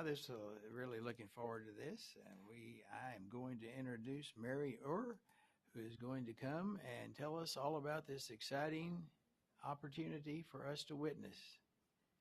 So welcome, Mary. Good afternoon. Is the blue light on? There you go. Got it. Good afternoon. My name is Mary Ure, and I am an elementary art teacher at Paola USD 368, and I'm very excited to... The one that you see in front of you. In the state of Kansas, there are only 23 teams, most of which are northeast in the metropolitan area. From where we're located in Paola, there are only 7 teams west of us. And there's 65 total teams in the state of Missouri. Now I'm going to pass it on to Lily. Okay, so a little bit about our team and our history is that we started in 2003 as a smaller team that was started with a NASA grant. We applied for it and it was given to us shortly afterwards. That helped us boost into the competitions. Over the year, we have won multiple awards. Our awards looking like the blue banners that you see. We have 9 impact awards in total, and we also have 3 robot wins in total. Our team ranges from high schoolers in freshman to senior age, and it also can spread out to other schools, but we are mainly based out of Paola. Our team currently has 20 to 30 active members participating, and so now I'll pass it back to KJ to talk a little more. So you heard about our team history, and you heard about what FIRST is. Now I'm going to tell you about who 1108 is. We're Team 1108, and in our community, we do more than just build the robot. We do a lot of stuff to build people too, and to build our community around us. So some of the things that we do to give back to our community is our Santa's Sleigh initiative. We repurposed an older robot, and we put a cart behind it, and we built onto it to make it look like Santa's sleigh being pulled by reindeer. We collect monetary donations and a lot of canned goods from local organizations and businesses and donate them to our local homeless shelter, My Father's House. And every year, we also build agility equipment for our local dog park. For example, last year, we built agility poles for the dogs to weave in and out of, and we installed those. The year before, we made a teeter-totter. But what got us started on helping our furry friends was when we built a wheelchair for a dog that had lost both of her back legs in a tragic accident. And as you can imagine, a team like this having to build a brand new robot of that size every year takes a considerable amount of fundraising. So we do a lot of fundraising. Some of our most significant and fun fundraisers are our fish fry. We go to the local Catholic church and we help with the Knights of Columbus, where we help them serve food, make the fish, stuff like that. We'll give a short presentation about our robot and about our team, and we get a portion of the funds from that. And one of our other fundraisers is our zombie night at the Lewisburg Cider Mill. 2 Saturdays in the month of October at the Lewisburg Cider Mill, they have their zombie nights. And we dress up as zombies and go into the corn maze to actually just scare people at night. And we get a small portion of the funds from that. And it's really great. It's a huge fundraiser and it is so much fun. I'm going to pass this over to Evan now. All right. To talk a little bit about our alumni, over the last 3 years, 100% have graduated high school, 100% have gone into the STEM field in higher education, and over 60% have gone into engineering careers. And our alumni consist of architects, engineers, and teachers. I'll pass it over to Rosie. Every year, FIRST releases a game for teams to compete in worldwide, each consisting of a field the size of a basketball court, with 2 alliances made up of 3 teams, so 6 teams in total playing. Each match is 2 minutes and 30 seconds, with the first 30 seconds comprised of fully automated operation by the robot. The next 2 minutes are free for the human players with the controllers to control the robot and score points and complete the objective given to us by the game rules. One of the most important things in these matches are cooperation. Cooperation in first means that not only do we want to be competitive, but we also want to show respect and kindness to our opponents and our rivals, because every match has different team matchups.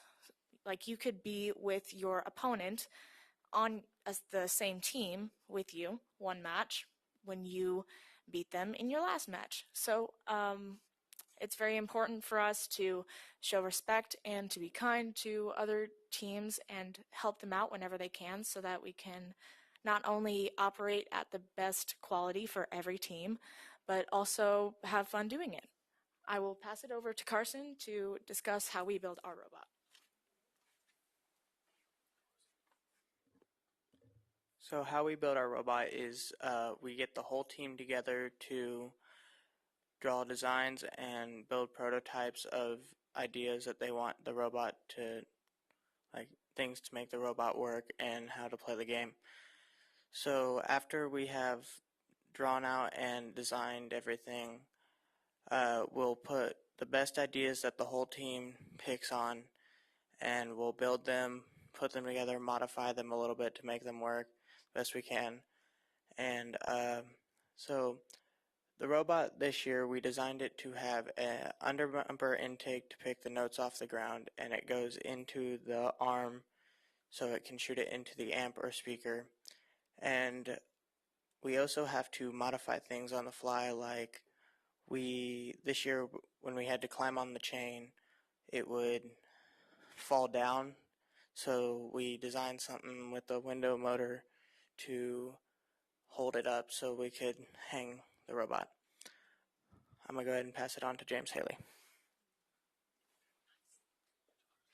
So we went to 2 different regionals this year. Our first was in Colorado, and we actually won that one with our robot and our 2 other team members.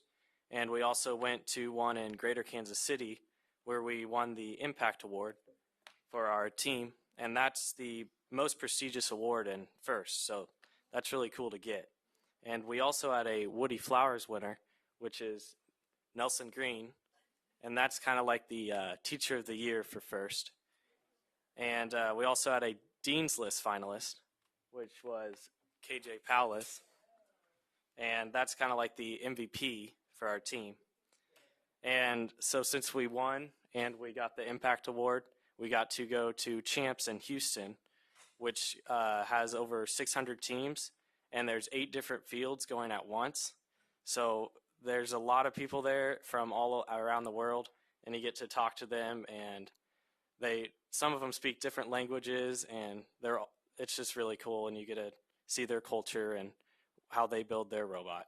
And we also have many other off-season events, like we have some coming up in October in Lee Summit High School, and we got to get ready for those, so it's a lot of fun.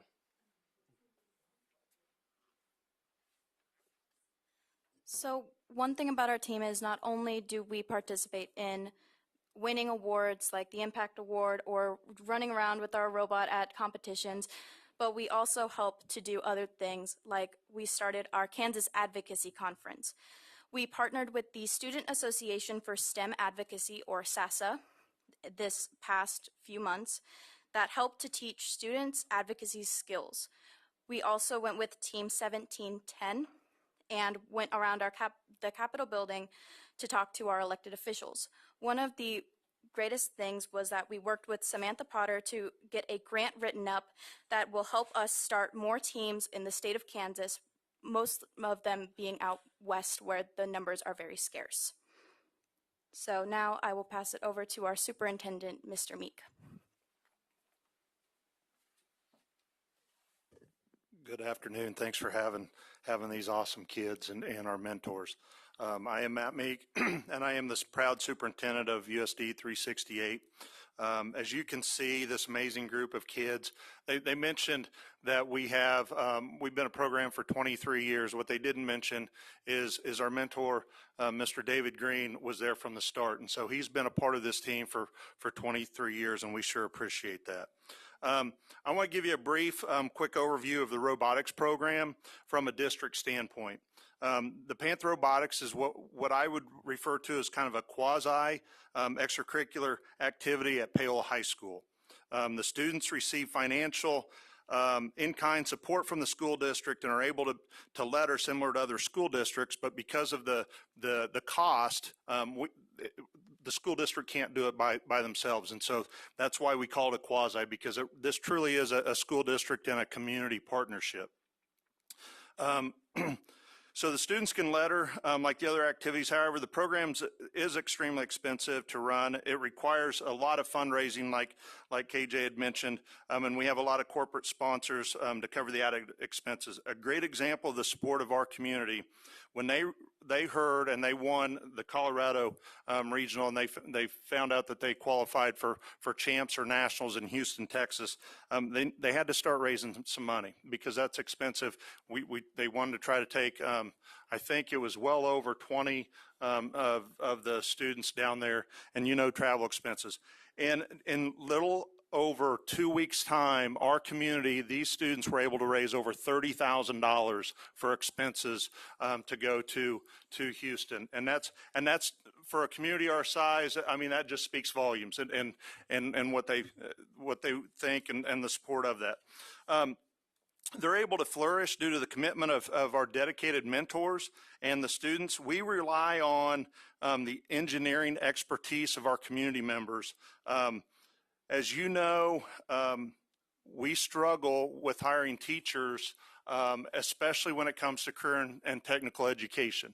And so when we have teachers, if we were to lose a teacher, trying to find a teacher to replace that, sometimes those programs have to shift or morph based off the expertise of the teachers.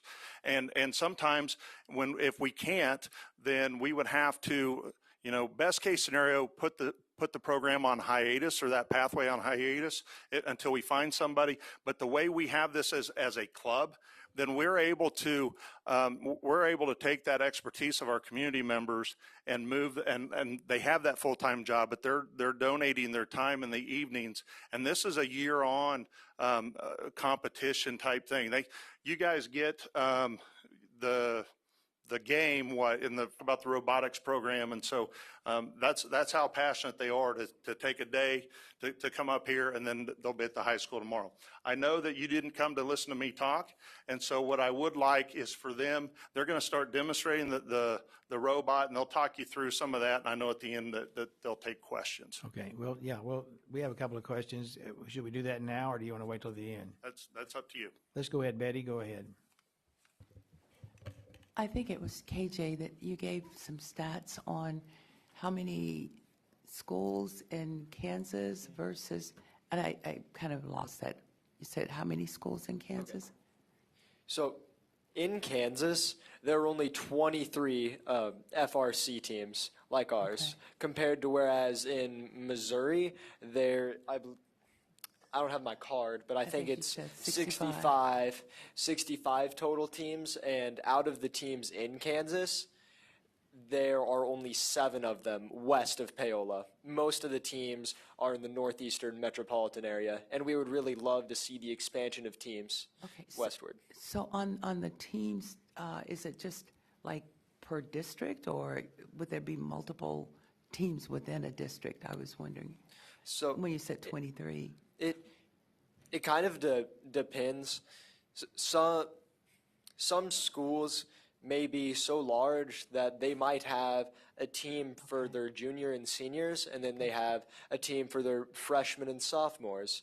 But with where we are, we're the only team in Miami County, I believe. So being the only team in Miami County, we allow students that from online school, from other schools, onto our team, from Lewisburg, from Spring Hill. They're allowed to come into our team, and we welcome them with open arms because we believe that STEM should be accessible to everyone. It doesn't matter if you don't go to our school. Well, that was impressive. Thank you so much. I just wanted to clarify that, so you did a great job. Thank you again. Michelle. Thank you, Chairman Porter. Not sure if this is premature since we haven't seen it in action, but wondering as far as coursework. I hear we have a freshman, some junior, senior. What would you say, what class maybe would help you to excel in this type of a project? Would it be your math, another math course, speech class for presenting when you go and present in other states? What would you say would, as far as like, that would help you do and succeed in a project like this? What other coursework or classes do you think helped you to excel in this area that you would be taking in throughout the? Well, we don't have any specific classes. And in math classes and things like that, and also in programming, I think there's an elective programming class, but there's not a specific programming class for robotics. Okay, we have one more question before the demonstration. Kathy. Part of this was answered, and I just want to touch on that as you were saying. So would you say that doing this would possibly kind of push students to some of those classes? Because it would probably ignite some of that curiosity and... Yes, I would definitely say so. We've had students come in that maybe weren't so interested in, doing STEM stuff or designing, building, and coming in the shop, helping build a robot. We've definitely seen them end up being a lot more geared towards STEM, geared towards designing, engineering, programming, stuff like that. Yeah. So it definitely helps push people towards taking those sorts of classes. And then my question would be, how do students join the team? And I loved hearing that you're pulling in from just, all around you, but how do they actually step into that? So there's a lot of different ways that members can join our team, but usually how we do it is tomorrow, like I believe Mr. Meek said earlier, this is and score as many points as they can in that 2 minutes and 30 seconds that they have. So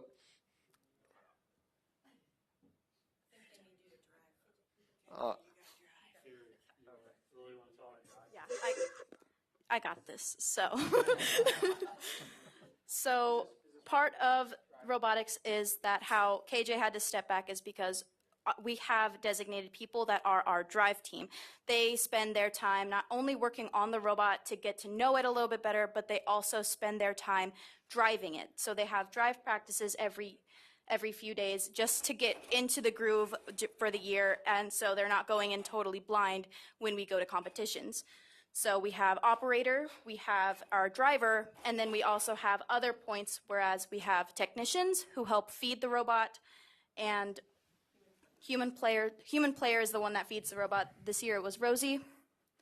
And we have, the technician is the one who pulls the cart and helps to bring the robot to its place. You don't always want the robot on because then it can drain the battery, so we just decide to pull it around. if I can pull this over, I can talk while I'm driving. So this year, there were two options to be able to collect the game pieces. You could either pick them up off of the floor, or there was a higher stand that you could pick them up from. We chose to pick them up from the floor. So you can't really see it, but under that plate right there, we have two rollers that will actually go and suck up the note whenever you drive towards it, like that, and it puts it into our arm. To be able to shoot, so that's the position that we have to be able to shoot into our higher goal. Now, say you go and pick up another note, the goal, like the amp that I told you, is lower. So what we do is we pop it up like that. You would back right up against the amp, and then you would just shoot it out backwards. And at the very end, there's also a chain that you have to hang on. So, James, if you'll come up really quick, you can see the hooks that are on the bottom of our arm. We would drive right up to that chain and get ready, and then the arm would come down and actually lift up the entire robot. So, right, and it would lift the robot off the ground, and it would balance on that chain. Well, at Colorado, we noticed that it wasn't hanging. It wasn't staying long enough after the robot got disabled because it has to hang for 5 seconds after the match ends to get those points. So what we did to fix this, at the competition, we were able to find an old window motor from a Toyota, I believe, and we put a bolt on it, and that goes down, and it jams between the chain, the chain and the sprocket, and that jams it in place. And we had to do that, on the fly at the competition after our after our practice match. I think we were like, oh no, we got to fix this before qualifications when the points actually matter. We were able to dig something up, use our critical thinking skills, and fix it. They usually only have about an hour between matches, so if something breaks, they got to fix it really quick. So, yeah, it can be really difficult. Throughout the season, we've had a few things break on our robot during competitions that we've had to try to scramble to fix. One of these issues that we had really badly was our wheels. Our wheels at the MoCan Champs, it's an off-season event that we did in June, and the wheels were just getting shredded. I mean, after one match, I don't know if we grabbed any of the wheels and brought them, but they'd be completely bald. You could hardly drive on them anymore. You'd see pieces of rubber going flying. So These were the wheels that they 3D printed the wheels, so they didn't have enough 3D printed ones to replace all the ones that they broke.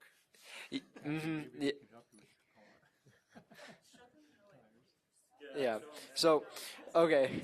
How fast does it go? 18 feet per second. So I'm not going to drive it at its full speed, but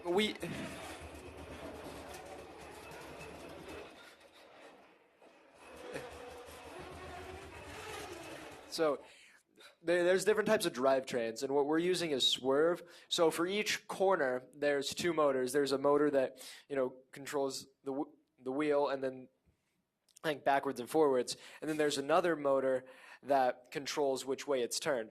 So I can go backwards, forwards, sideways, or I can go sideways and spin while I'm moving too. How to speak correctly into a mic. So thank you to whoever that person is. And thank you for showing us your expertise in not only learning the things that you're taught in a classroom, but also that you have learned to use your mind to think creatively. That's extremely important in life. So you're well on your way. Thank you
after, before the cool stuff, because every time they're providing you food or you get to deal with robots, and then I come up and it's like, oh.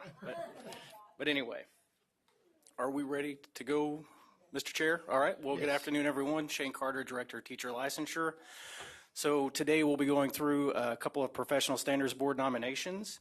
Before we get into those nominations, as a review, I'd like to go through and cover a few items with you. That would be the statutes that pertain to the Professional Standards Board, of which are two.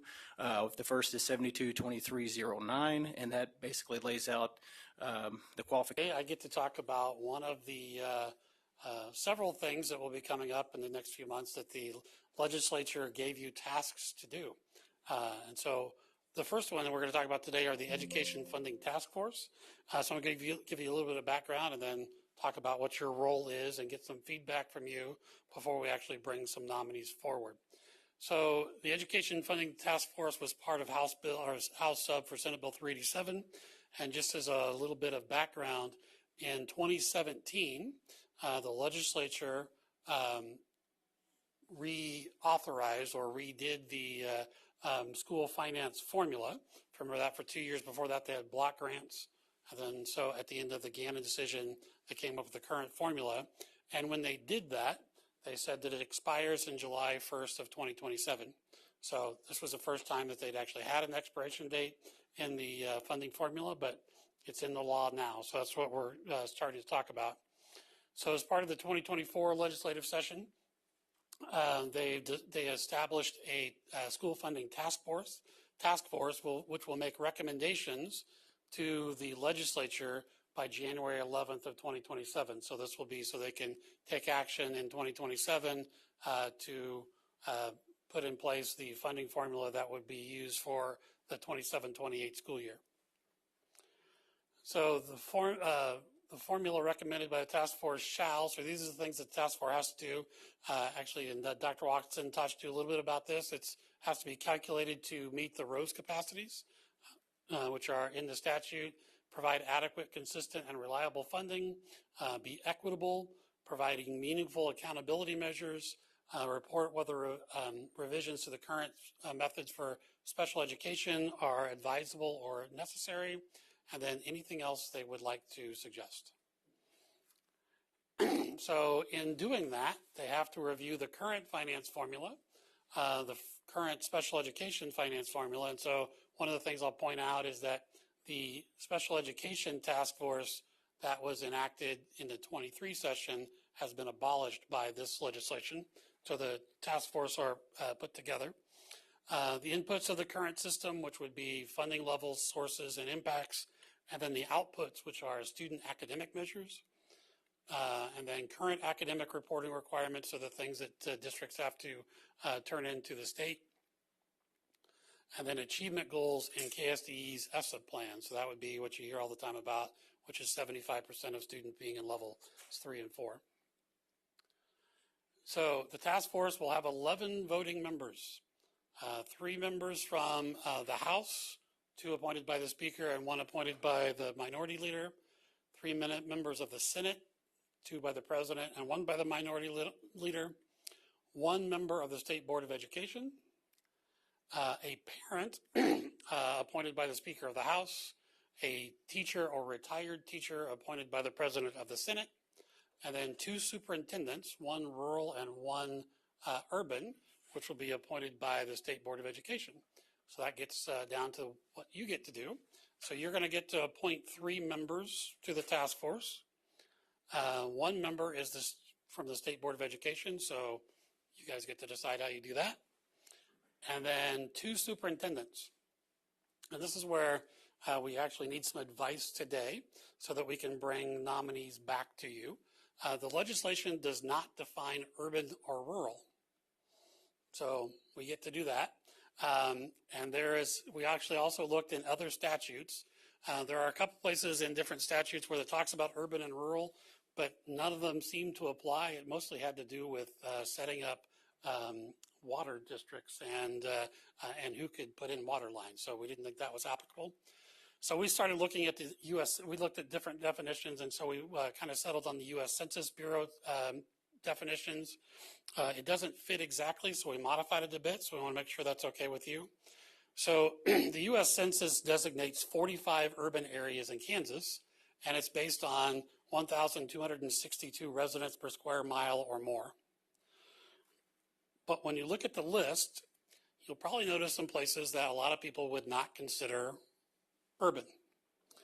You'll also notice that a lot of school districts that you might consider urban are not on the list, because the easiest one is in the bottom of the second column. It says Kansas City, Missouri, and Kansas City, Kansas combined. So the Census Bureau looks at the Kansas City metro area as one district. So that means districts like Kansas City, Olathe, Shawnee Mission, Blue Valley are all just in that one area. So that makes it a little bit difficult there. So what we did is we said, all right, they do it just based on population density, so we can do that. So what we did is we just looked at districts that have more than 60 students per square mile, and we came up with a 60 by putting them all in a line, started looking at where kind of some of the, where it made sense for it to be kind of a cutoff. And so we came up with these 20 districts that have more than 60 students per square mile. So if you agree with this, we would say that one of the superintendents would come from one of these 20 districts, and the other superintendent would come from one of the other 266 districts. And so you think about, well, that doesn't seem equitable, but well over half the students in the state attend these 20 districts. So when you look at it from a student population perspective, it's actually much closer to being even than otherwise.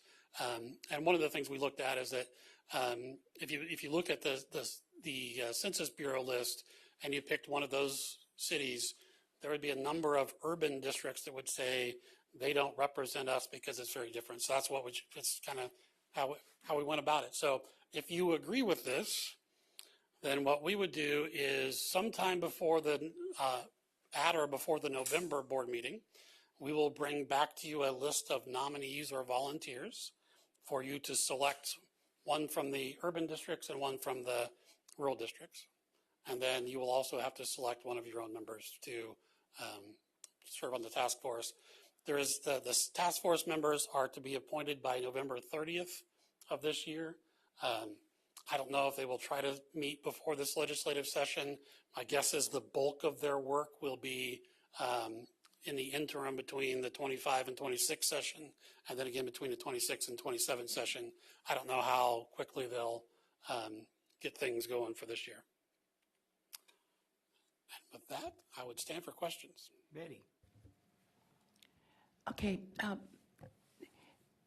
I'm actually trying to articulate this where it will make sense. But when we look at funding, and I assume that's including the weightings and, okay, is there a distinction in terms of, say, a district that may have more heavily concentration in a diverse range of the weightings, or are they all equal in that sense? So, I mean, certainly there are districts that don't get some weightings because they don't have students that fit those categories. Bilingual is one of those situations. And then there are districts that have a much higher concentration of some weightings. An example of that would certainly be free lunch for at-risk. The task force, the statute does not say that that's important. I think they were trying to get to some of that by saying, well, we want an urban and a rural superintendent. But certainly I think the state board, as you're picking your nominee, can try to make it so that you get as much representation as you can. I would think that Excuse me just a second. Eric, we don't see the people on Zoom. Okay. Go ahead. Go ahead. I'm trying to pick up that strand again. I would think that representation would be critical just in terms of understanding how the funding work. I mean, if free and reduce is something that is really critical, you could actually qualify as an urban district, but not necessarily have that ratio. Is that a correct assumption? So if we use the definition of only population per square mile, then that would not be the case. If you looked at the 20 districts we talked about, there would be a wide range of free lunch percentages in that group. Okay, and just one last follow-up, then help me understand the role that the committee is supposed to serve as far as funding is concerned, because I'm thinking that it's comprehensive. If it's not, I'd like to know. So my understanding, the task force is supposed to look at all of the current formula, and then look at the inputs and outputs of that formula and come up with whatever suggestions they want to make that will be consistent, equitable, and adequate to help districts meet the ROSE capacity. So it's wide open.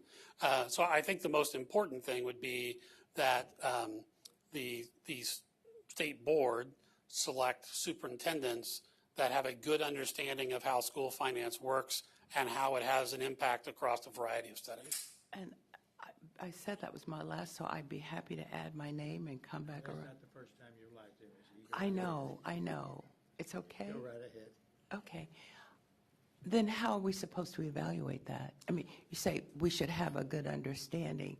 I would not have any idea when you put up, say, the 20 schools, which superintendent would be more well-versed in this versus that? So it left a lot of responsibility on the board, assuming that the board had the information necessary in which to make that decision. I don't. So I'm wondering why it was left so broad because of that. Well, I would say it was left even broader than I presented it because they didn't even have I mean, we made up a definition of urban just to follow along. So I think the legislature, I think their intent was to have a superintendent that had an understanding of large school settings. Urban sometimes goes along with also high rates of poverty, which is not part of the census definition of urban, but sometimes gets talked about as urban versus suburban schools. But rural being, which is very different, and so you would think about a district that could be representative of small schools. There are several things we could do if we have superintendents that volunteer or are nominated. We could ask them to provide some information about their understanding of school finance and why they want to be on the committee. I mean, we could have them do something like that. And I think something like that really would be beneficial because they would be assessing their level of understanding, which would give us a basis. So, We have 3 good idea. volunteers so You think far. good on your feet. Thank you. Okay, Melanie's next on the list. We can't see you, Melanie. Can you hear us?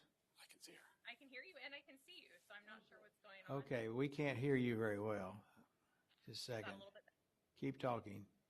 Okay, I will make my question brief, but I want to clarify there is a slight difference between what we saw on the screen and what is in the packet. My understanding is that the state board may appoint, let's see, in the packet it says, and Frank, on your slide, I think it said 1 member of the State Board of Education appointed by the state board. But that's actually, my understanding was that it does not have to be a member of the state board. It's that the state board gets to appoint someone on their behalf if they choose not to appoint a board member. Is that correct?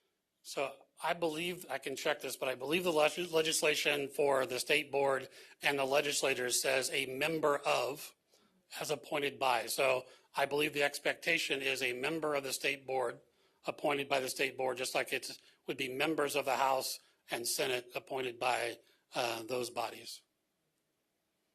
That wasn't my recollection, so I want to double check that. Thank you. And I will make sure that I double check that before you have.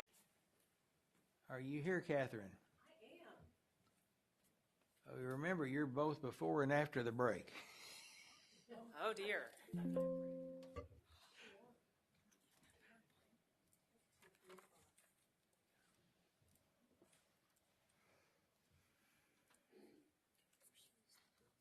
just in time to get to see the new graphic that communications made.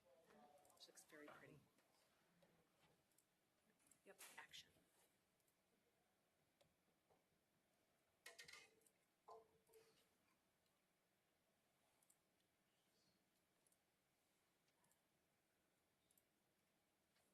Alrighty.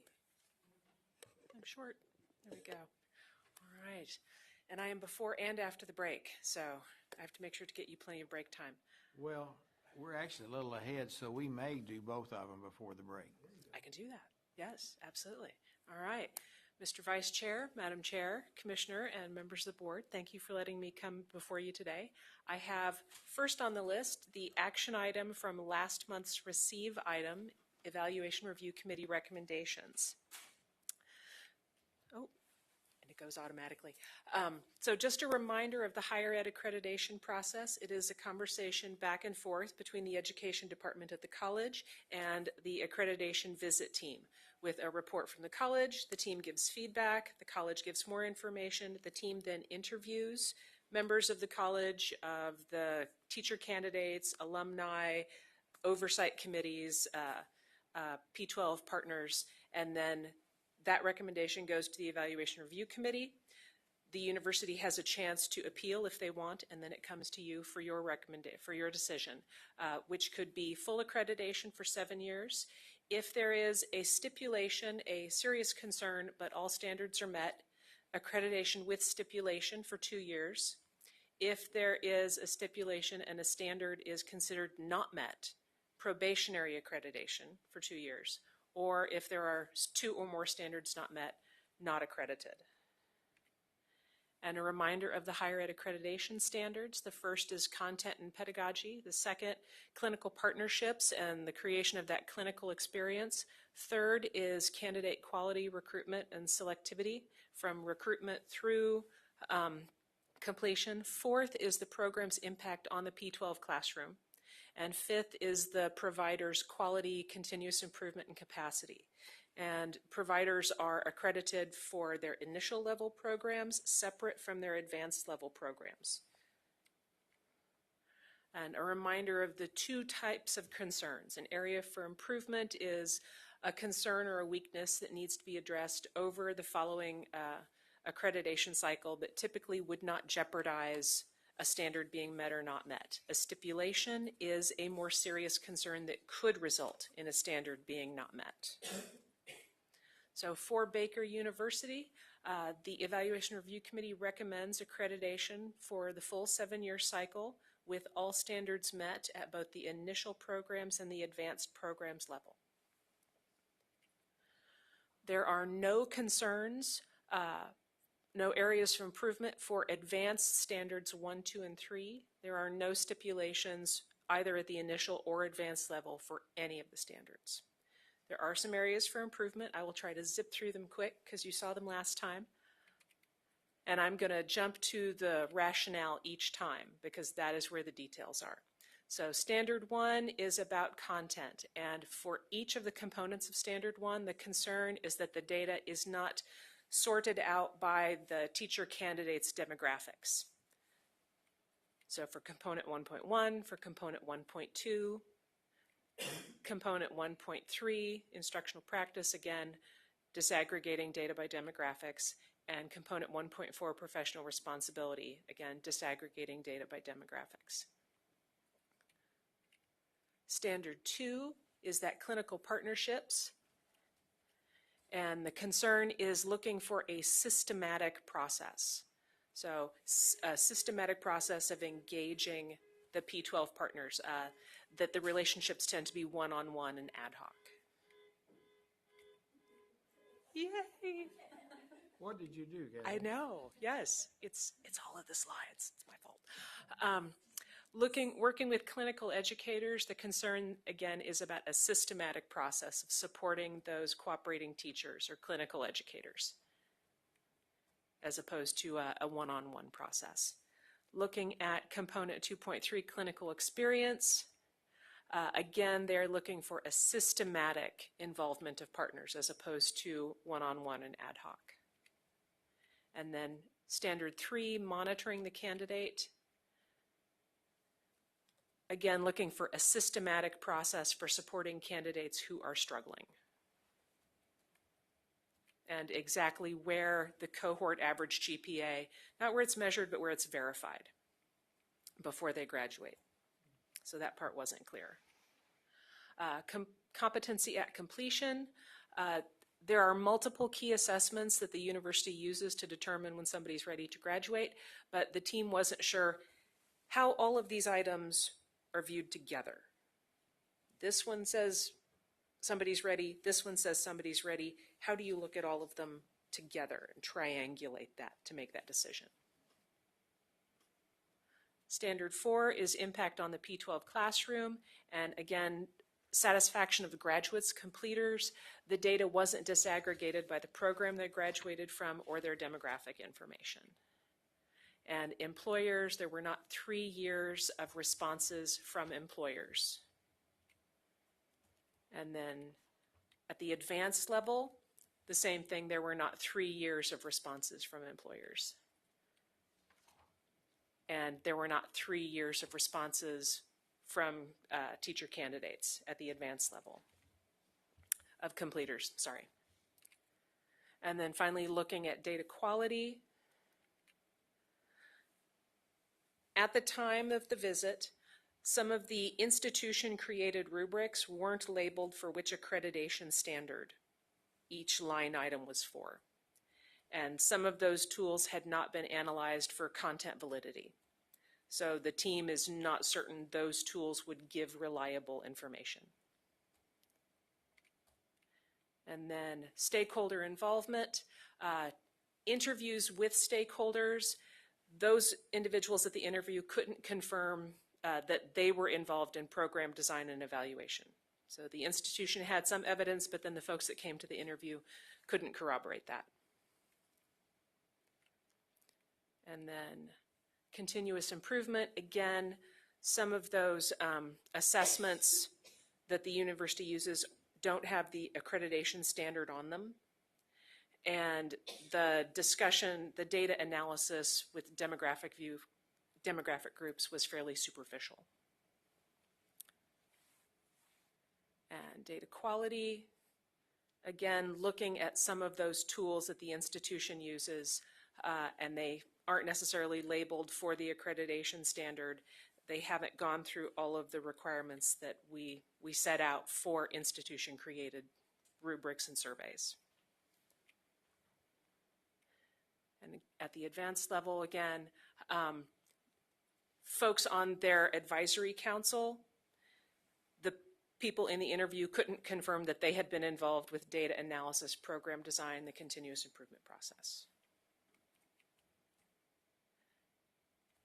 And the faculty in faculty interviews couldn't confirm that they used a systematic process to analyze and act on data. So the ERC does recommend full accreditation for Baker for the full 7-year period. Their previous accreditation was in 2018 with all standards met, no stipulations, and no areas of concern. Kathy, is your question about Baker or is it about the process? Okay, go ahead. Yep. So we have all these areas for improvement. So we still give them a 7-year full-on without going back and actually looking at a couple of years to just see if they're gaining ground? I mean, do we really wait 7 years to wait and see what they're doing? They actually have to report on each of these annually in their annual report. Okay, that's what I needed to know. Thank you. Let me follow up on that. If then they're not making progress, does that come back to us? Do you? Chemistry and elementary are recommended with all standards met, no areas of concern for the full approval cycle. Chemistry is labeled as dormant. They have not had anyone enroll in this past 4-year cycle, but they want to keep offering it. I want them to keep offering it. So we just keep track that they don't have any numbers to give us. A couple more for Tabor, music and vocal music, which are 2 different license areas, with all standards met and no areas of concern. And then Washburn University, elementary, middle level English, and secondary English, all with all standards met, no areas of concern, science of reading addressed. and then also middle-level math and music.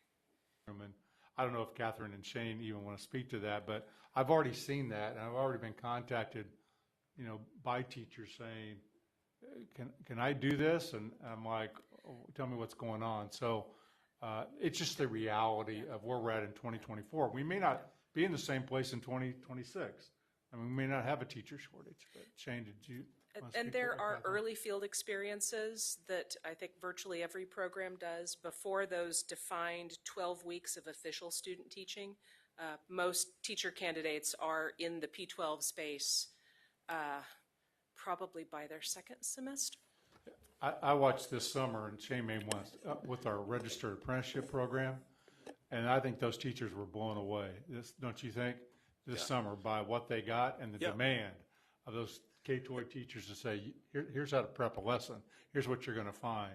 Yeah, So- they were definitely soaking up. But I just want to make a clarification on a couple of things. So if a district does ask us, there is regulatory requirement for when an individual is student teaching, it specifies in our regulation that they are not to substitute teach. And whenever districts reach out to me, I do advise them of that. So currently our regulations have that. But when we talk about that actual clinical experience, what's dictated in reg, it's at least a 12-week experience. But what that kind of looks like still is up to the university and the district. So they can shape that and frame that however they want, as long as the only thing that's really specified is they shouldn't be serving as a substitute teacher while they're completing that 12 weeks. Now, as far as that payment piece, they shouldn't be the contracted teacher either. So there's districts that try to work around that. Now, I'm not naive, so I know there are individuals that are doing this because they have no other option, but still the stance from us currently as it is in reg, and if I'm asked, I advise them not to do it. So.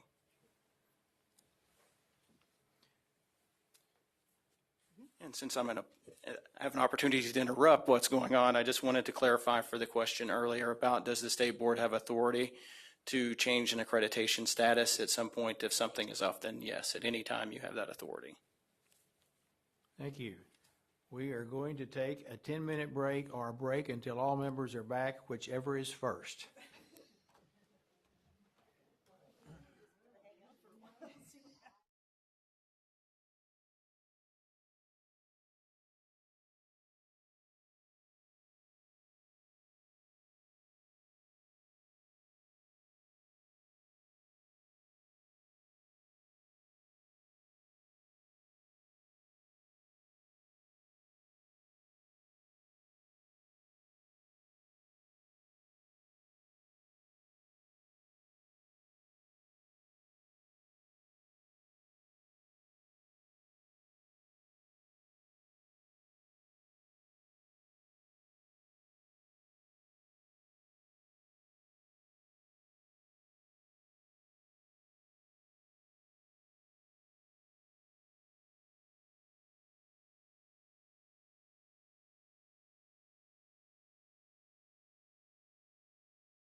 We're going to start, even though, and we appreciate those that are here as being responsible.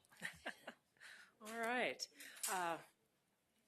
One more agenda item. I promised to talk faster this time. So these are receive items.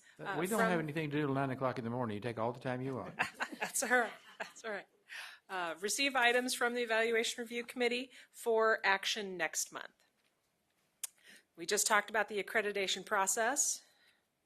So for Central Christian College, the Evaluation Review Committee is recommending probationary accreditation for 2 years, with standards 1, 2, 3, and 5 met and standard 4 not met. So there are no areas for improvement on standard 1, which is content, standard 3, which is recruiting and monitoring candidates. And there are no stipulations on 1, 2, 3, and 5, but there is on 4. So to look at those real quick, and again, I'm going to skip to the rationale each time. In looking at partnerships for that clinical experience, there are partnerships with P12 schools, but the ERC and the visit team want to see consistent, ongoing evidence of documentation. It's been kind of hit or miss. So that's an area for improvement, something to be worked on long term. Also, working with those clinical educators specifically, again, how those clinical educators, the cooperating teachers, are selected and trained is not, there was 1 semester of evidence, so there was limited data on how cooperating teachers were selected. And the ERC and the visit team want to see that consistent evidence collection and implementation. And then the clinical experience itself, flipping to the rationale, and the ERC, you can see, noted that they are recognizing there is collaboration with P12 partners to build a robust clinical experience, but they want to see that it's documented and implemented regularly every semester. So those are areas for improvement. And then an area for improvement under standard 4, the university had 1 cycle of data for satisfaction of employers, and they want to see more cycles of data that employers are satisfied. Also, more feedback from graduates, from completers, that they are satisfied. And then the quality assurance system, again, making sure that it is implemented consistently from semester to semester. So those are areas for improvement. Quality assurance also, not all of the tools that the department uses have established reliability and validity analysis. So that is something that the ERC and the visit team want to see. Stakeholder involvement.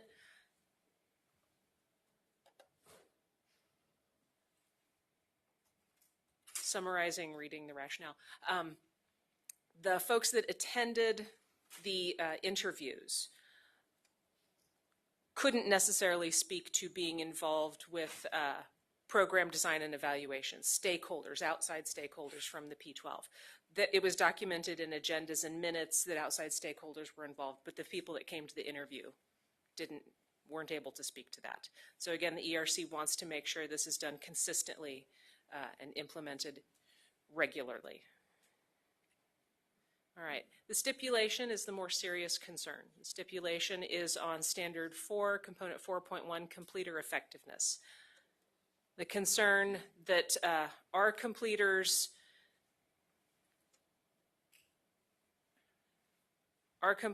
prepared to have a positive impact on the classroom when they graduate? And the concern, the explanation of that, there was limited evidence that completers out working in their jobs have a positive impact.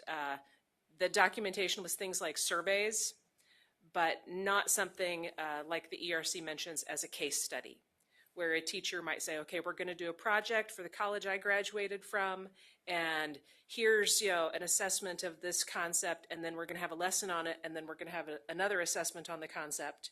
And so it's collected separately from any other classroom data, but that way the teacher can say, see, I had an impact on my class. They learned from my lesson that I went over. So the ERC is recommending a focused visit specifically on Standard 4 in fall of 2026. And at that time, the not met standard would need to be resolved. The focused visit would be just on Standard 4, so it wouldn't address those other standards that had areas for improvement. It will just focus on the standard and any stipulations and areas for improvement for this standard. At that time, if the concern was totally resolved, the decision options would be full accreditation for the remaining 5 years of the cycle, moving one step up that decision option to accreditation with stipulation, where all the standards are met, but there remains a stipulation, and you check back in another 2 years to just look at documents, or revocation of accreditation. Their previous decision was for accreditation with no concerns on standards 1 through 4. There was an area for improvement on standard 5, that quality assurance standard that is basically replaced by the current AFI 5.1. So it's been a consistent weakness. And because I said it out and then I forgot to mention it, Joe did look up the regulation about change of accreditation status. And in the regulations 91.1.231G, at any time if a college or university preparation provider cannot demonstrate upon a hearing that they are in alignment with the accreditation standards, it comes to you and accreditation can be revoked. There we go. So we have another awesome graphic. And just a couple of programs this time. Newman University programs that they have recently got started. Chemistry and speech theater. They provided, having had 2 semesters of coursework. And with both of those programs, there were no concerns. All standards were met. No areas for improvement for both. And so the ERC is recommending removing those new program stipulations and putting these onto the regular review cycle of Newman's continuing programs. And then, I think this is just a duplicate of the other thing you looked at. And these I will have back for you in September. Yes. Thank you, Kathy. So you said chemistry again. Yes. Do we know how many people they put through so far? I don't know. Okay. I mean, Or they in the send it in, process or whatever. but I didn't look that part up. Okay, Yeah. thank you. Mm-hmm.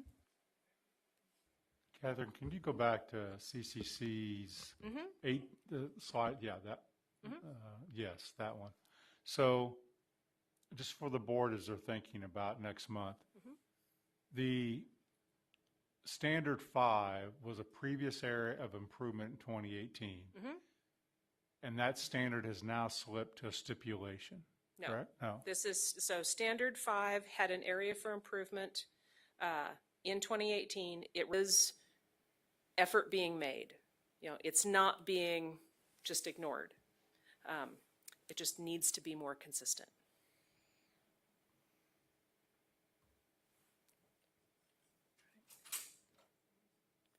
Any other questions? Any other questions?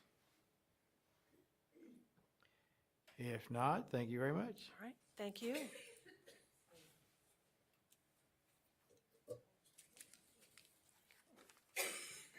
I believe you're next, Natalie.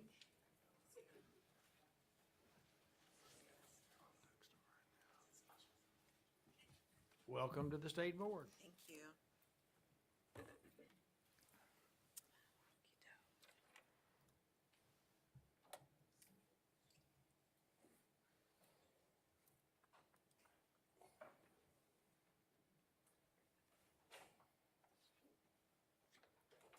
There are several. Just looking for our PowerPoint. Oh, he's going to open it up. Okay. I see it here.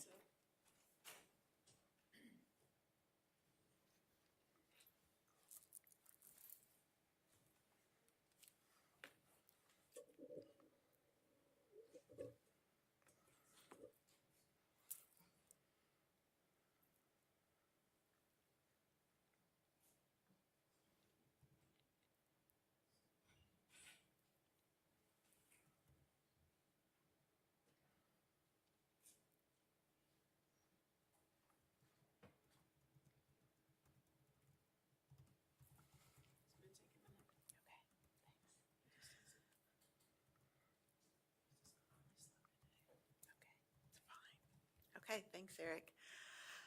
Vice Chair Porter, State Board of Education members, Commissioner Watson, thank you for having us here today.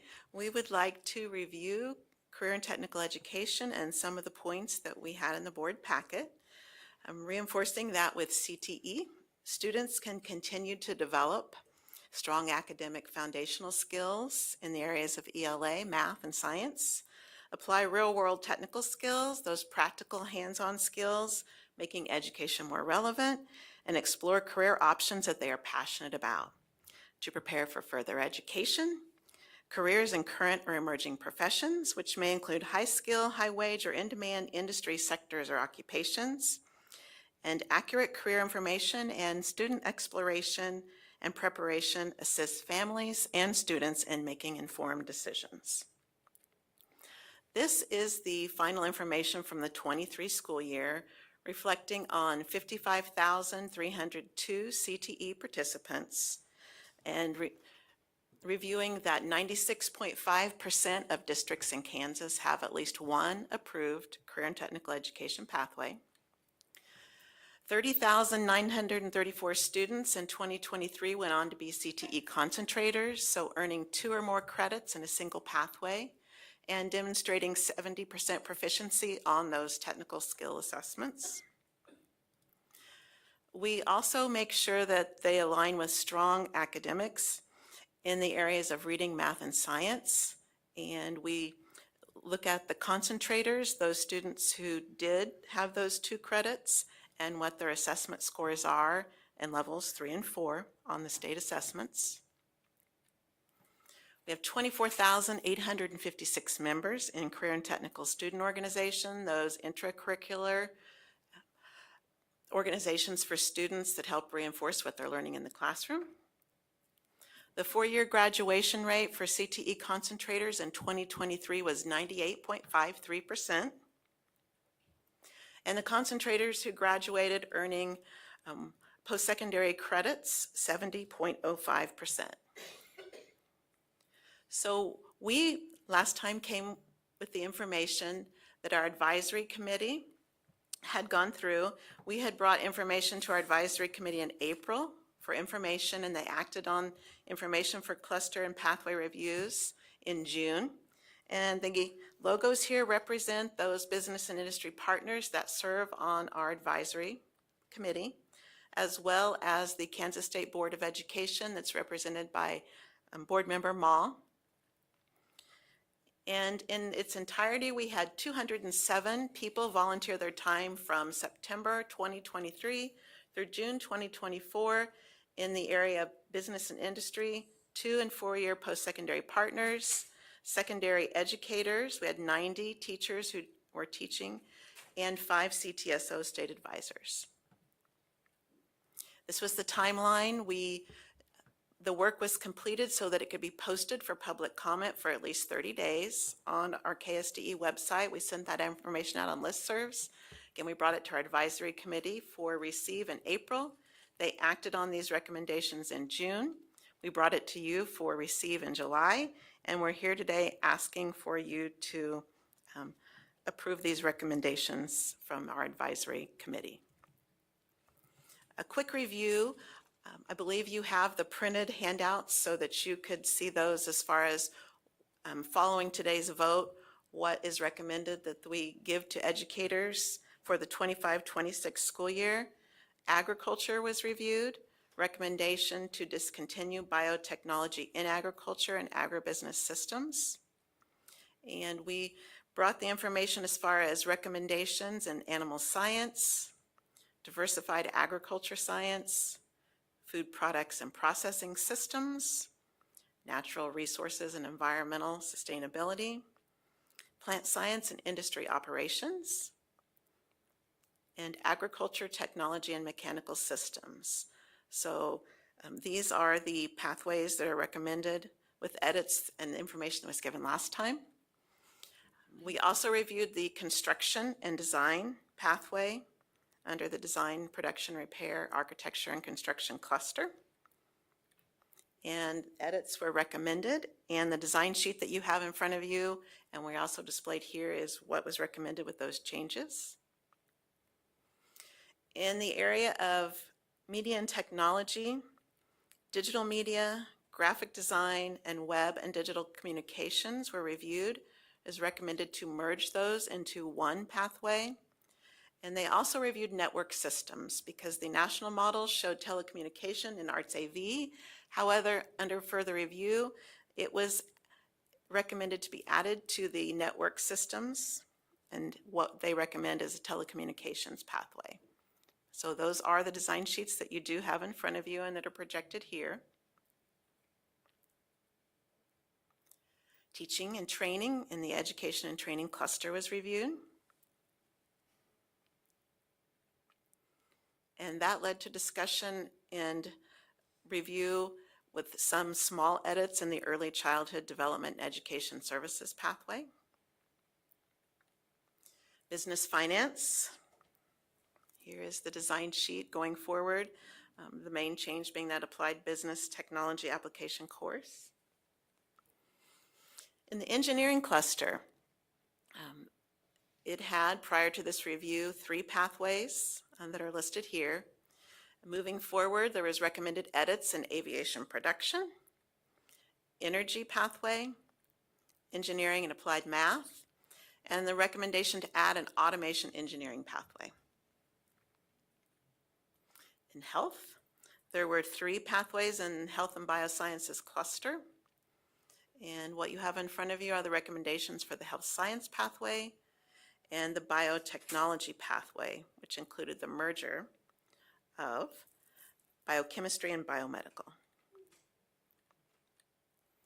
So we articulated last month that we engaged our review committee and volunteers across the state. We looked at labor market information, and we looked at the Kansas Department of Commerce information. So at this time, I also wanted to mention that next year for review, we will be looking at human services, marketing, transportation, distribution, and logistics. So we try to keep those on a 5-year cycle and bring those industry partners, educators, and post-secondary partners in for that review. So at this time, if you have any questions, I went through that rather quickly, but I wanted to make sure that if you had any questions at this time, the consultants that facilitated that review are here. Okay, are there questions?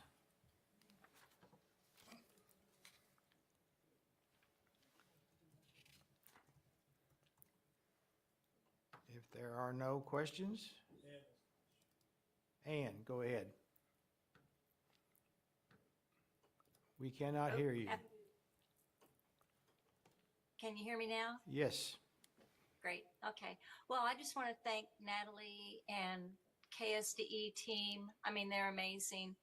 And our business partners are so invested in trying to help the district stay on top of the newest trends in careers so that our kids have the best chance to get a high wage, high demand job. I just really want to thank them for the massive amount of work they did. But I wanted to circle back to this morning because the Higher Paths parental survey really plays into what we're doing right here. I have absolutely no concern about a 5,000 sample. That's huge. I've done a ton of political surveys, and if you can get 300 to 500 people to do your survey, you can take that to the bank. That's just statistically valid. And let's not forget that NAEP only tests between 3,000 and 4,000 of our 450,000 students, and they put that out there every year, and it's statistically valid. The only thing you have to be aware of is that it really should be a random sample, and I'm not familiar with that, but I think to Jim Porter's point, nothing in the survey surprised me because of the enrollment we're seeing in tech ed and what I'm hearing in the field, and I'm sure you are too, from parents and students, that they are more open to taking a different path than a 4-year degree to a high wage job. And yes, to another point, CTE is taxpayer funded, and that's because it's part of the Rose capacities and court ordered, but it has also been part of the state's K-12 requirements forever. I mean, I go back decades, and through the DOT-5 funding since 1992, and more recently, the legislature agreed to pay for our high school students to take post-secondary level training in CTE because they know that is a huge investment that has a big return on investment. That we can get kids this kind of experience in high school. I mean, how many student groups have we had come in, and every one of them says, thank you for letting me have this opportunity to explore a career and find out where my passion is in high school. So again, this is some amazing work we've done. We do these pathways because it's part of our job through the Constitution and now through court orders and the law. The Rose capacities are in the law, and career and tech ed is part of that we have to provide. And I think we just have a great team in place right now to make sure that we're getting it right. So I hope you'll support that work with a yes vote. And Ann, while you're on, do you want to make the motion? I'll read it. Since you do that for us, I'll read the motion if you want to make it. If you'd read it, that'd be great because I can't see it. Okay, Ann moves that the Kansas State Board of Education approve the Career and Technical Education CTE 2023-24 Cluster Pathway Review recommendations approved by the Kansas Advisory Committee for Career and Technical Education. Is that what you said, Ann? Absolutely. Is there a second to that motion? Betty seconds that motion. Discussion, Betty. No, actually, I was going to ask if you were prepared to receive the motion that the two of you have already made, so please take my name off the list. Seeing none other, all in favor, please raise your hand. All opposed? Motion carries 8-2. Okay, thank you.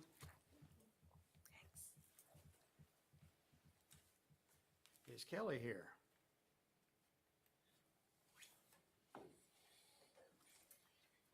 Is Kelly here? Not yet, because we're honoring some people at 3:55, so we may not have them all here. Well, Lou Ann is here, so let's go ahead. Can we do that? Oh, are all of the recipients Are all the here? recipients here? Are all the recipients here?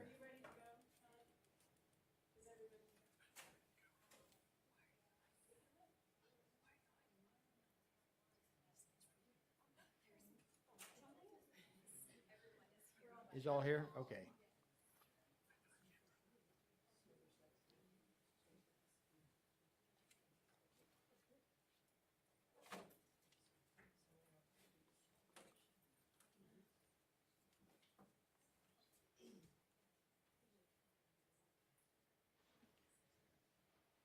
What's the rationale for opposing that?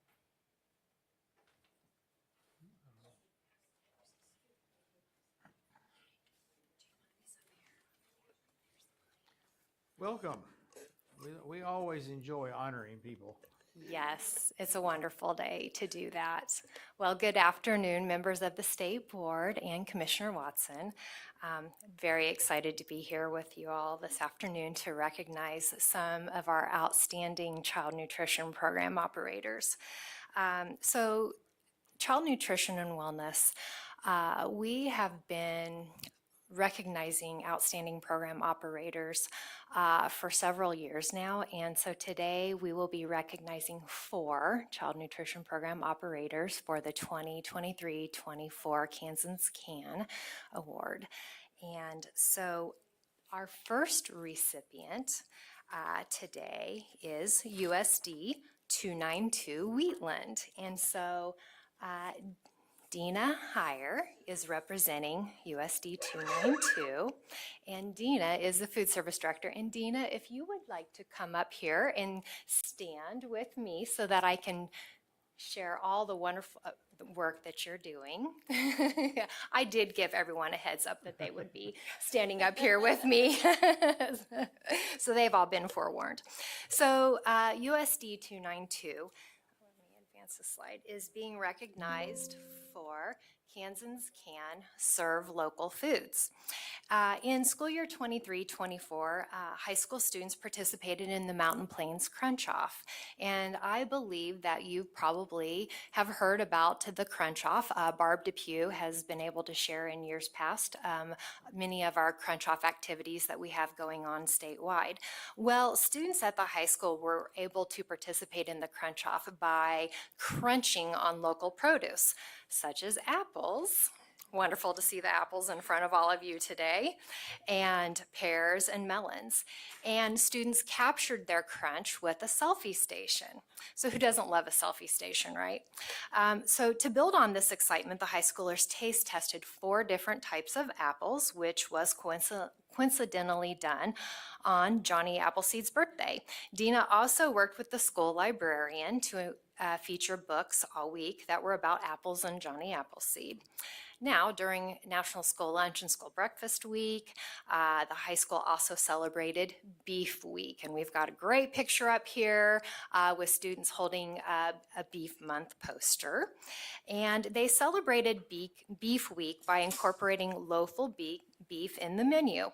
And the district showcased local beef by having FFA students present about the different cuts of beef, giving out fun coloring pages to the younger elementary students, and displaying different types of grain consumed by cattle.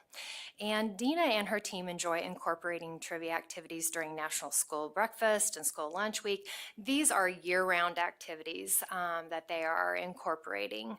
And one of the things that Dina is especially proud of is the garden bar that is offered daily. And she also takes pride in the meals that are served at all of her schools. And I just want to end with sharing some information from Barb Depew, our Farm to Plate project director. And Barb has shared that Dina is a wonderful ambassador of local foods and incorporates local foods into school menus in creative and fun ways that are appealing to students. So thank you, Dina, and to the USD 292 School Food Service team. These practices have resulted in increased local foods awareness, promotion, and consumption at USD 292. So thank you so very much. And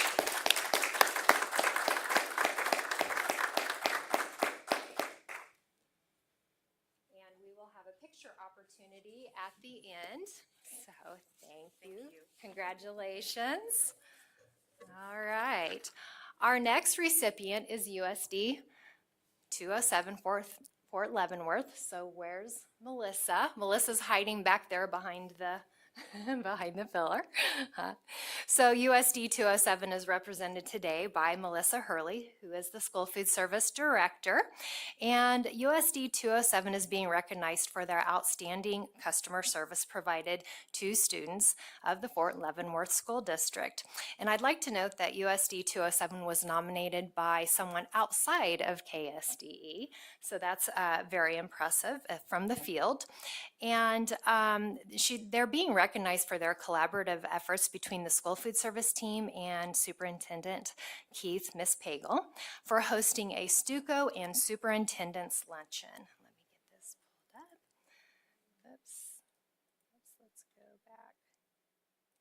There we go. So you can see we've got some pictures up here of the superintendent speaking to the students prior to the food show. We have this beautiful flyer that was done, but it's not all about the flyer and the food show, I just want to say, because this was probably one of the most challenging summaries for me to write up because of all, again, the wonderful work that they are doing at USD 207 with regards to customer service. It's not just a one event occurrence. It is throughout the whole school year. And just to reiterate that, I'd just like to share a few words from Melissa.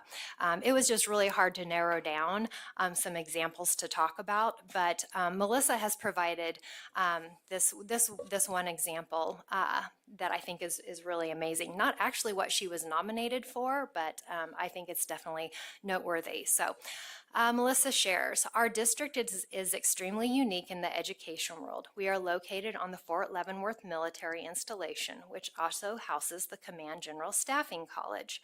Most of our families are only with us for a single school year. A very large percentage of those families are international, so they may or may not speak and understand much English when they come to us. So every year we have to get the families to buy into our programs as something completely new to them. We deal with quite a few allergies every year and make it our mission to have something for everyone as often as possible so that all students and families feel included in everything we do. We help them with words by association with photos on our menus on our serving lines. Menus are translated into first languages of the students that are served, and my food service team greets every student with a smile and tries to learn something about each of them as they are able. They have been able to turn some rough mornings for students into some great afternoons. That makes my heart happy. They have been able to turn some, just by the way they engage with students every day by name, by addressing them by their name and just greeting them with a big smile. We try to make them feel like they have ownership of their meals and choices and regularly ask for feedback on menu items, which we have got pictures up on this slide. And the pictures that we have to share with you today are regarding the superintendent's luncheon and the mini food show. So every year, the student councils from the schools have a working lunch with the superintendent, and they discuss things like building improvement, student relations, and areas where they feel they could grow as a district and as a community. And several years ago, we began testing new recipes with Stuco on this day. So I think Melissa can remember back to her early years as being a food service director and going to an actual food show and just being so overwhelmed by all the products that were available to serve in school menus. And so she was inspired by this food show experience and decided to incorporate this with the support of her superintendent and her school food service team. So Melissa and her team reached out to vendors and explained what they were wanting to do. And the vendors were very supportive and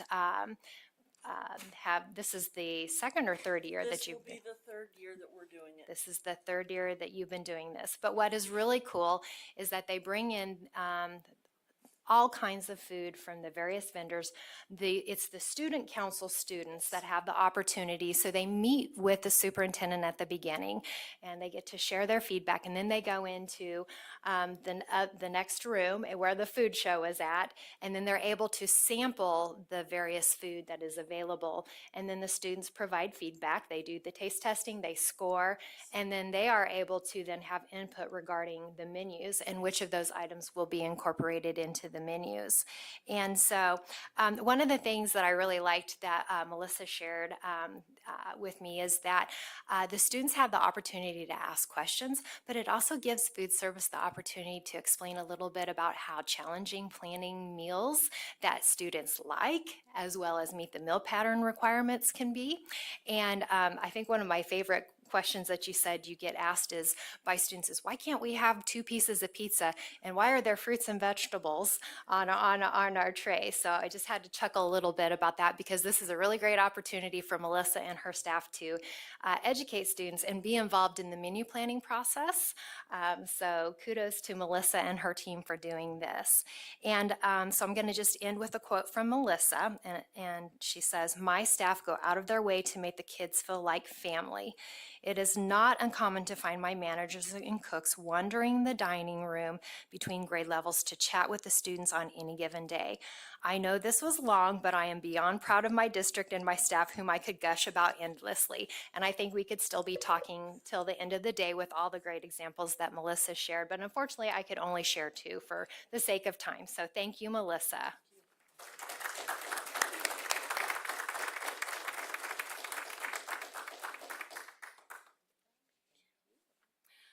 All right, so our next 2 recipients are Child and Adult Care Food Program operators. And next we have got Patterson Family Child Care Center. And Patterson Child Care Center is being recognized today for increasing access to quality child care and access to child nutrition programs. And joining us today from Patterson Family Child Care Center is Melissa Patterson, and she is the owner and director of the center. And Patterson Family Child Care has been in operation for over 27 years now, is that right? Yes. And has participated in the child and adult care food program since 1997. And I will just have to say that Melissa and her team were a little bit of, you got some recent media publicity. Last night you were on the WIBW News for the opening of their second center, which is amazing. And I was kind of stalking her on Facebook, looking at all of her wonderful pictures and seeing all the great work. And so glad that you're getting the word out there about the great work that you and your team are doing. But anyway, so Melissa and her team, as I said, are being recognized for increasing access to affordable and quality childcare as well as child nutrition programs.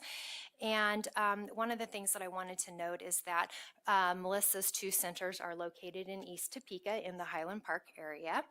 And I thought it was interesting as I was preparing for the awards today to just do a little bit of statistic checking. And the Opportunity Project and Child Care Aware of Kansas estimates that 44% of children in Shawnee County are without available child care.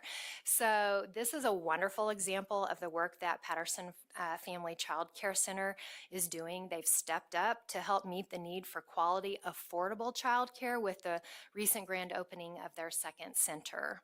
And the second center is for infants and toddlers, and it's my understanding that it's very difficult to find child care for infants. Yes. So wonderful. So Patterson Family Child Care opened its second center last Friday. So if you happen to have seen the news or follow them on Facebook or look for them on Facebook, you'll see their ribbon cutting, and they had t-shirts that were made for their ribbon cutting ceremony on last Friday.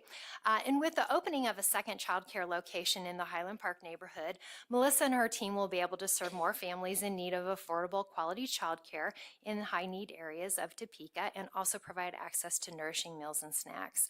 And so I believe that the new child care center is licensed for 30 children, so 30 additional children. Your current center is licensed for 28. Okay, so that's almost 60 children that you are serving in that area, in a very high need area for child care for sure. So wonderful work. So I just want to say congratulations to Melissa and her team for identifying a need, meeting the need, and for making that increased access to quality child care and nourishing meals a reality for the East Topeka community. So congratulations, Melissa.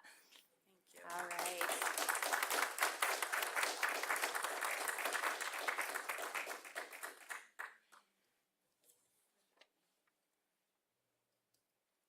Okay, and our final recipient of the 2023-24 Kansas Can Best Practice Award is Envision Child Development Center.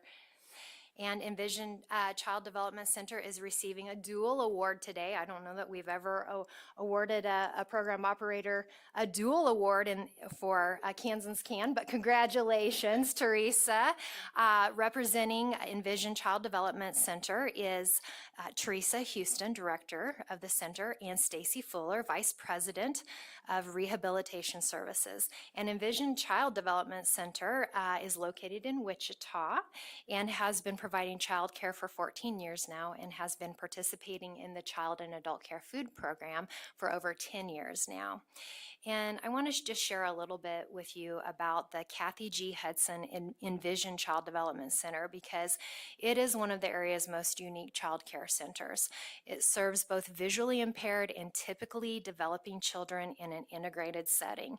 And it is their mission to provide comprehensive early intervention services for children birth through age 5. And Teresa has shared that at Envision Child Development Center, we love to encourage farm-to-table experiences. We are able to provide those experiences by partnering with our local farmers with Common Ground producers and Growers Incorporated and by using our very own herbs from our garden beds. And this is all thanks to the Kansas State Master Gardeners Group. And the pictures shown on this slide, I love these pictures.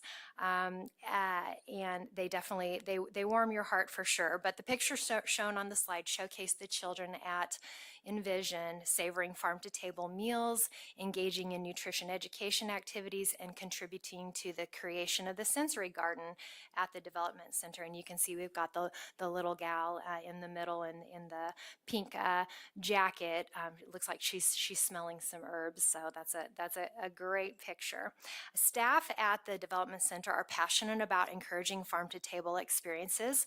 Every week, the students at the Development Center are able to experience farm fresh fruits and vegetables thanks to the center's partnership with Common Ground Producers and Growers Incorporated.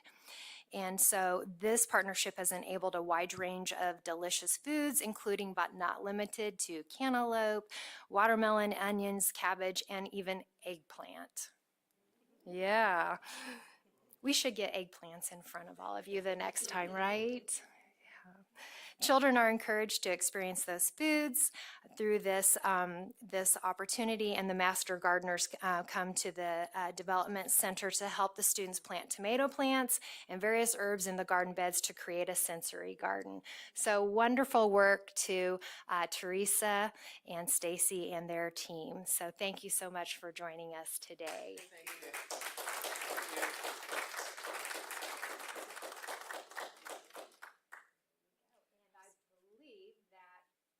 Time for pictures. All right. Or Do we want to do, let's do all four, not together. What's that? We're going to do a series of pictures. We're going to do each group with the board and then all four groups together. So why don't we can if you'll start just with come here and Teresa. face that Yes, direction. yes.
Next item of business, act on Narcan policy for the school for the deaf and blind. We've had the superintendents, Luann and John. Welcome. All right, good afternoon, everyone. I know it's been a long day for all of you, and I think I'm the last person on the agenda, or next to last person on the agenda.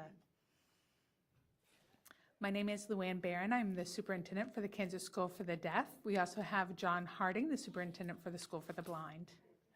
I'm here today to state my support of implementing a comprehensive Narcan policy at both of our schools, both KSD and KSSB. As you know, Narcan, or otherwise known as naloxone, is a life-saving medication that reverses an opioid overdose. And if present in a school, can make the difference between life and death for our school students, staff, and community members. I would encourage the State Board of Ed to approve this policy for both schools, and in so doing, we're taking a proactive step in addressing the opioid crisis and protecting the lives of our students and staff. Implementing this policy sends a strong message that we are committed to their health, safety, and well-being. As Ann Moss said last month at the board meeting, almost all other school districts already have a policy in place, except for KSD and KSSB. We would like for you all to vote in support of this policy so that we can implement it on our schools and ensure the life and safety of our school students, staff, and community members. So in summary, thank you again for your thoughtful consideration of these policies and your support of our schools. Thank you. You have anything, John? Or? Just real quick, thank you for the opportunity to come before you. I know last time there was a little bit of questions or concerns just about parent permissions. And just wanted to reinforce that that will be for us an opt-in if parents want that. The microphone's going in and out here. Can you hear me? Yes. Okay, so parents would have a choice in this matter for us. We want to make sure that they're fully informed, they're aware of it, and have an opportunity to weigh in for their own children. So if there's any questions, certainly welcome them, but appreciate your diligence and attention. Thank you, Betty. Thank you, Vice Chair Porter. And actually, I see their names following me. I was prepared to make the motion, but if you want me to wait, I can do that. We can have discussion after the motion, so you can Okay. make it. And then Okay.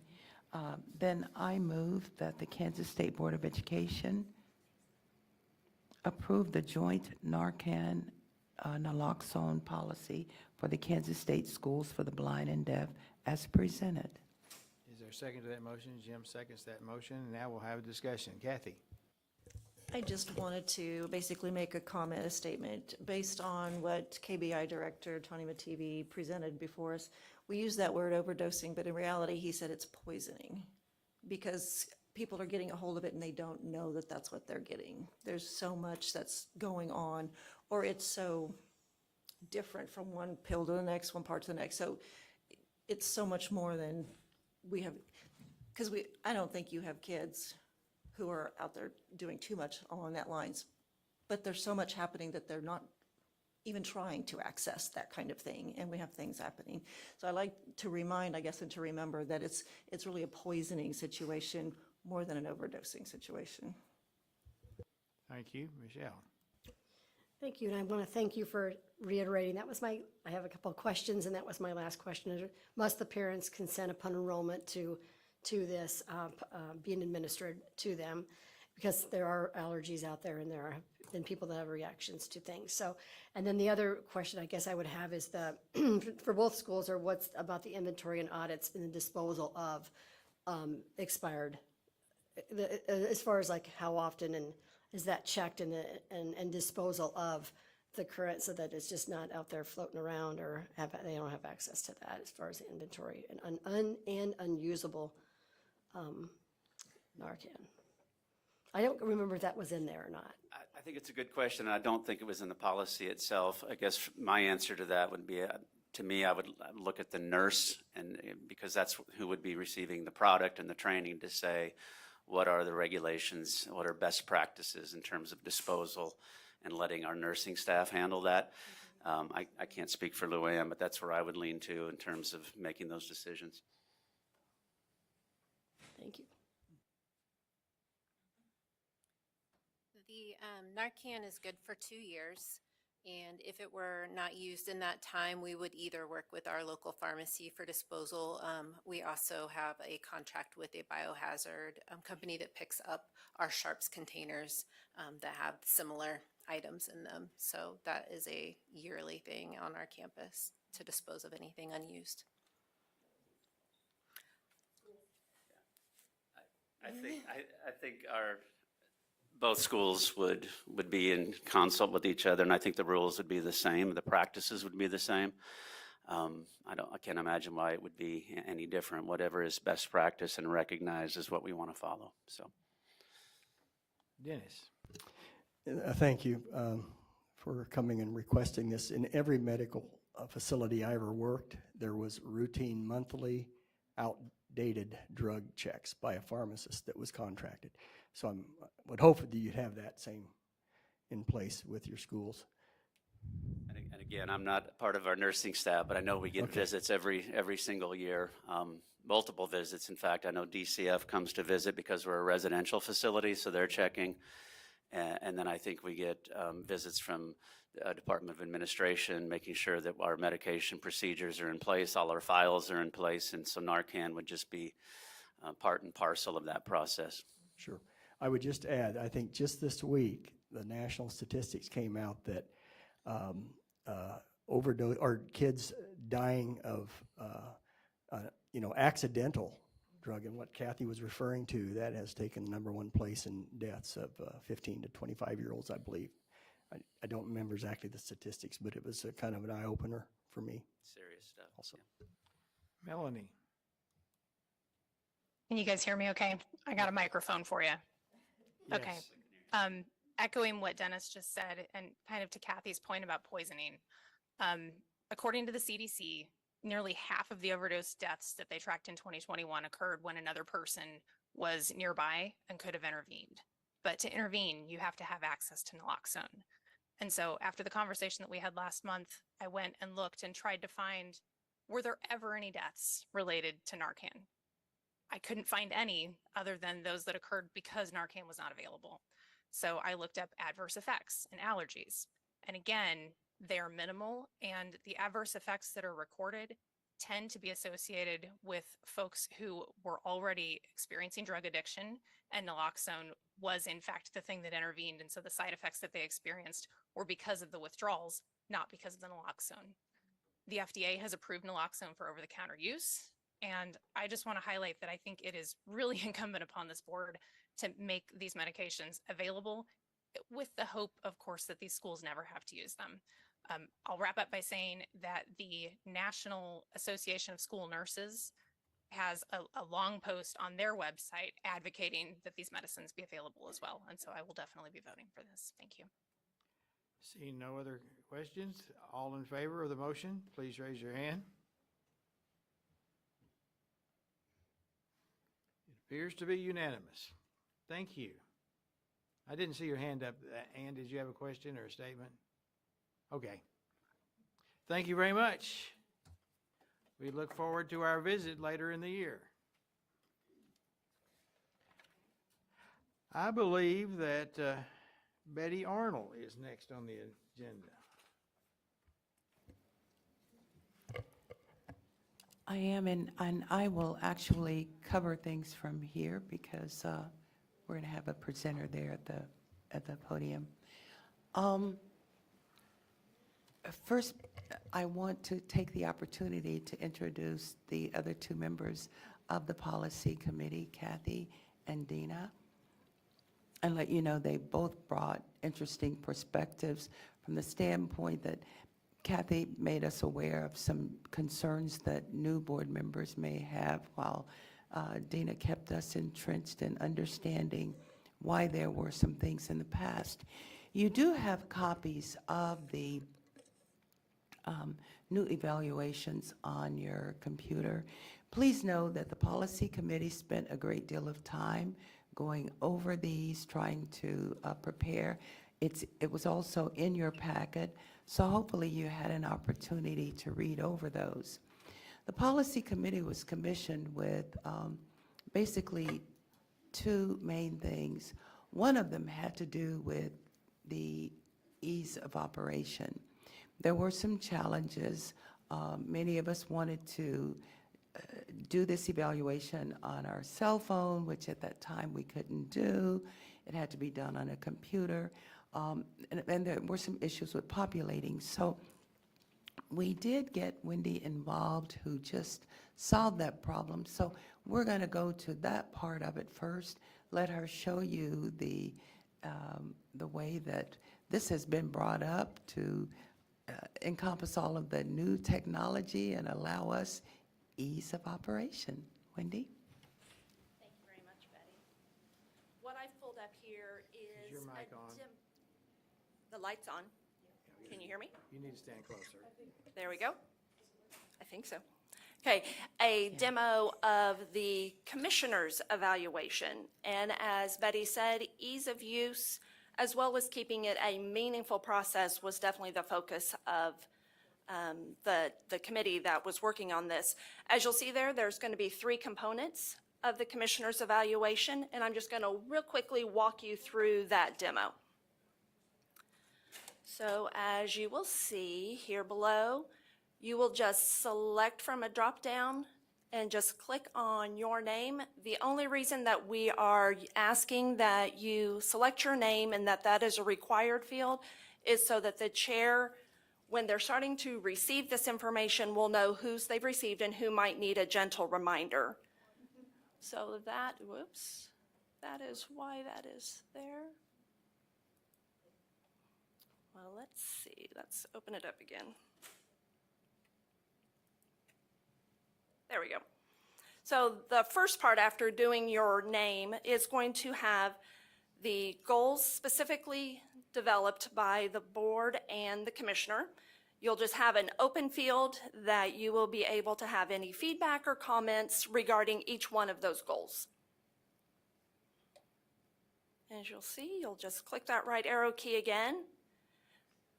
The next part will be just your opportunity to share based on the report that Randy gives every year on his progress through the year, any areas of performance that are notable progress. As you'll see, the next one is anything that might be lacking sufficient progress. And then lastly, it will give you the opportunity to share any ideas that you might have for future goals for the commissioner in upcoming years. The last part will be maybe more of what you would think of as a traditional evaluation. There will be statements, and then you will just click on the drop-down and simply select what your expectation is for that. You'll go through each one of those, and you will simply click there, and that's as easy as the process is. It's a super easy process. One thing that was requested is that once it was completed, there was an opportunity for each of you to have for your personal records what you recorded.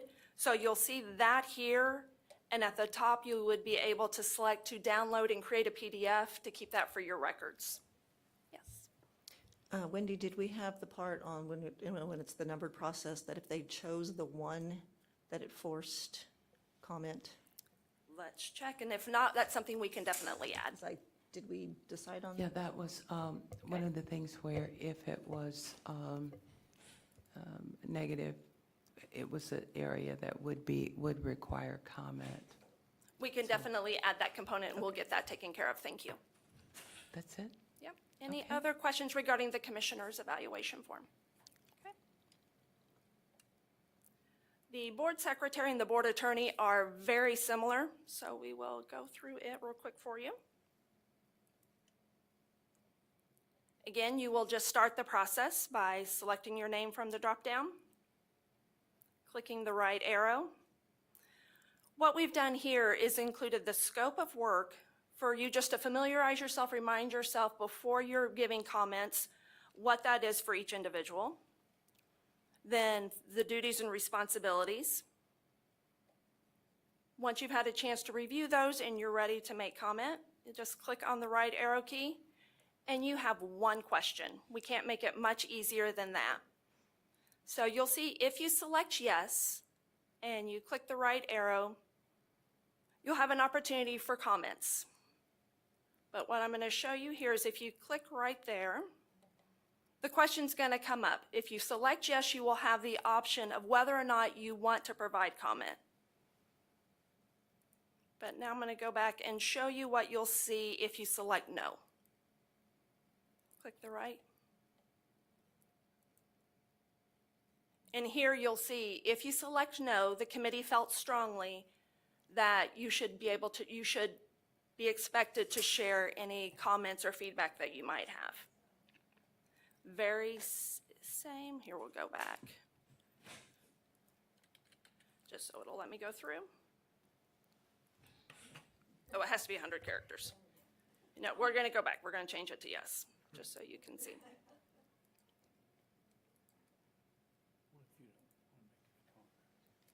don't have to.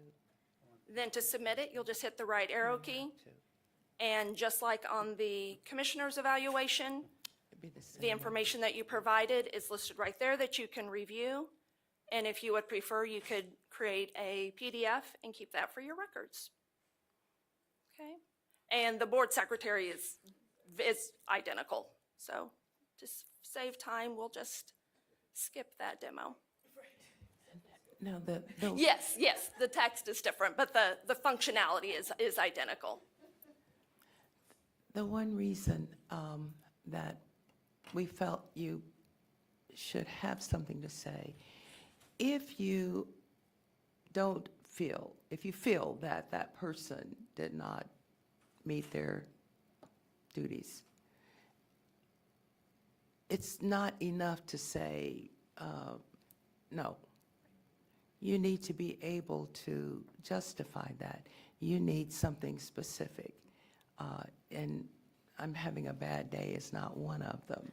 So we felt like it was important in that particular situation, because that means you've given it some thought, and it also gives feedback to that individual. If for some reason they are not doing or completing their duties as prescribed, that person needs to understand why you're saying that. Because if I want to make improvements, then I need to understand what the problem is. That's why you can't just say no and move on. But then I don't have to fill it out either. I can just not do anything. Now, first of all, evaluations are requested. No, we cannot make any of you do anything. We're all elected. But as part of your responsibility as a board member, and that's if you care to meet your responsibility, if you are asked to do so, then I would certainly think you would take the time to do so. We have made it as easy as possible. So ease of operation, or just the fact that I tried to do it on my phone and I couldn't, those obstacles we try to eliminate.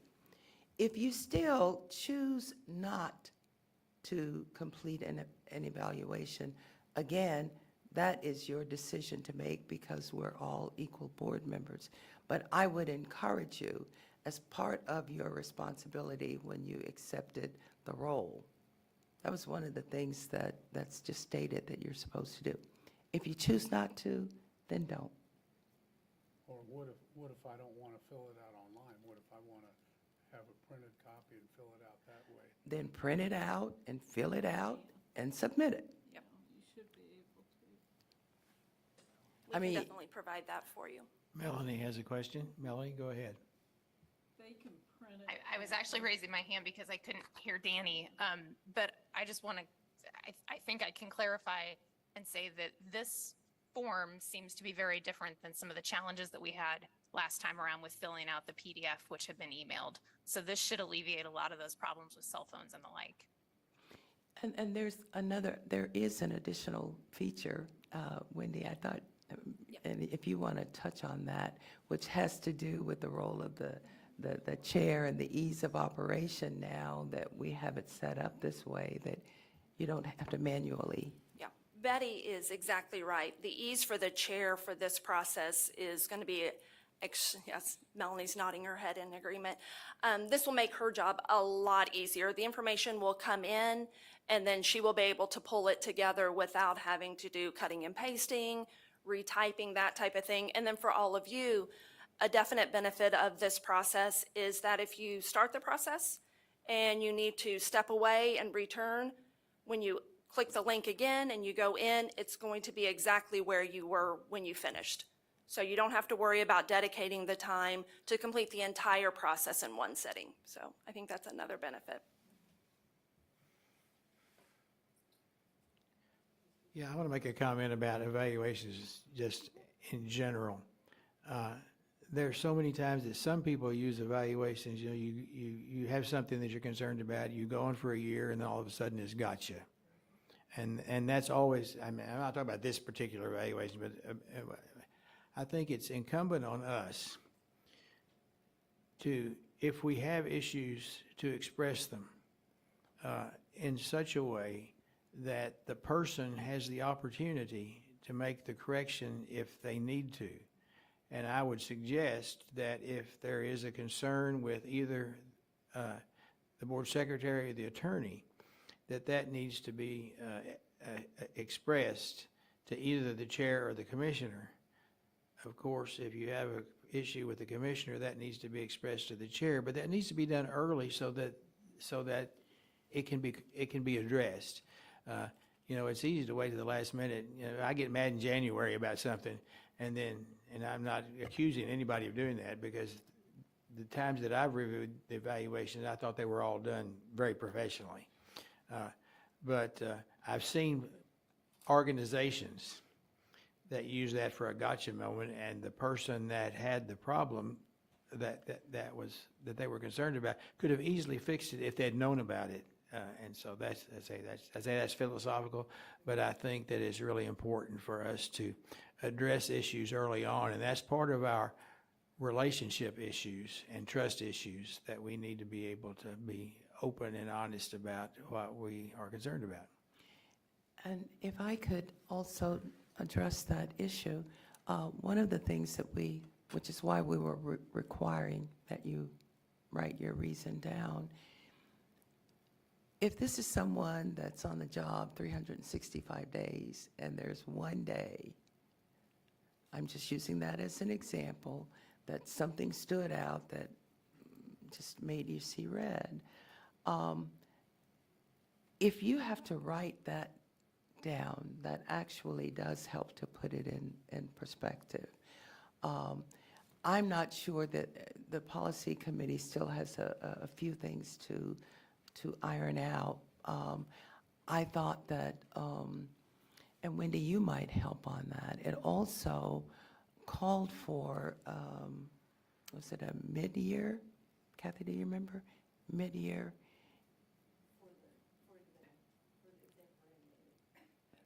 For the agency, that's part of our process for our employees, yes, is to do a If they're mid-year review. new. But did we talk about, which would address what Vice Chair Porter was talking about, if something happens that you really want addressed, if you want it addressed in the evaluation, I would think most of the things that happen that you want addressed right then is something you could either take up with the board chair. But Dina, do you know, did we discuss having maybe some feedback on that, even at the beginning of the year? Am I missing? No? Okay. Another live. Okay. All right. Oh, and there are some things which, and we actually will cover that again when we go over some policy changes. Kathy brought a few things that were of interest when it referenced go to this particular item and how we had to move about just to find the information. And so in looking out for new board members, her recommendation was that we should make this where it's tied in, where it's easy to find. If, Kathy, you have it handy? Yes. Would you go ahead, please, and read that since that was, could you speak in the mic? I think it's in your packets that Deborah had there.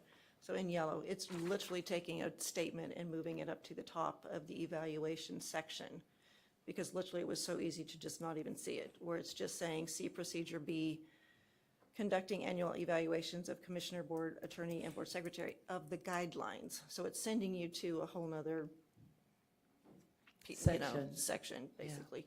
But where it was positioned was way at the very bottom, and honestly, you could just read right out, you'd not even see it. So I had just said if we put that up to the very front, because it actually answered a bunch of questions and conversation we were having, then we're like, oh, wait.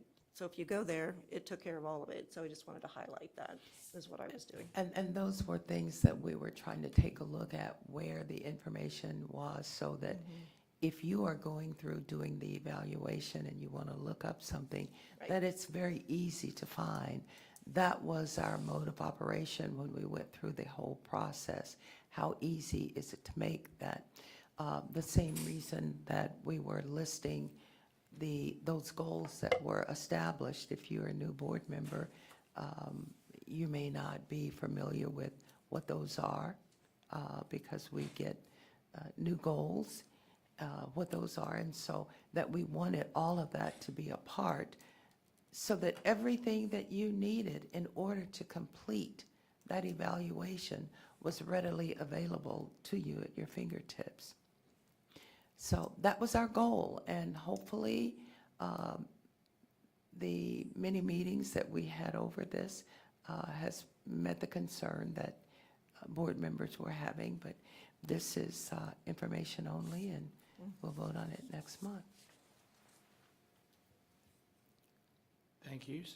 Go ahead, Randy. So there's maybe one other part to this that all of you, I think, know. So I will conduct an evaluation of the administrative assistant for the board. You will get that to look over as you fill out your evaluation of her. So that's always been true. It just wasn't mentioned today, so no change. No Just to change let you know. there. We restated things also, so there were a lot of statements that led you to believe you should know what the board chair and vice chair dealt with when they were doing agendas and so on. So we tried to make sure it was the things you were evaluating were all the things that you know that every board member would have access to as well. So we changed some of the language as well. Or for clarity too, Tina, one of the things, there were some things on the board attorney's evaluation that only the board chair, well, our leadership, board chair, vice chair, would have access to, that all of the other board members may not be a part of that, which is why we listed it out and gave you that option. So hopefully in reading through that, you'll see that it's much easier to do and get to the point of just evaluating the job that they are doing. Thank you. So Wendy, will everybody be able to have those links now that they can themselves play with that? Is that a possibility? We can definitely do that. Yes, if that would be helpful before If anybody's you take interested. action next month, yeah, we can definitely do that for you. Thank you. Seeing nothing else, Melanie and Mark, we hope that all three of you recover quickly. it's very difficult for me not to make some smart aleck comment about attorneys not being here, but I am going to avoid doing that and be a better person for it. But we missed all three of you. We will look forward to seeing you in the future. We are in recess until 9 o'clock in the morning.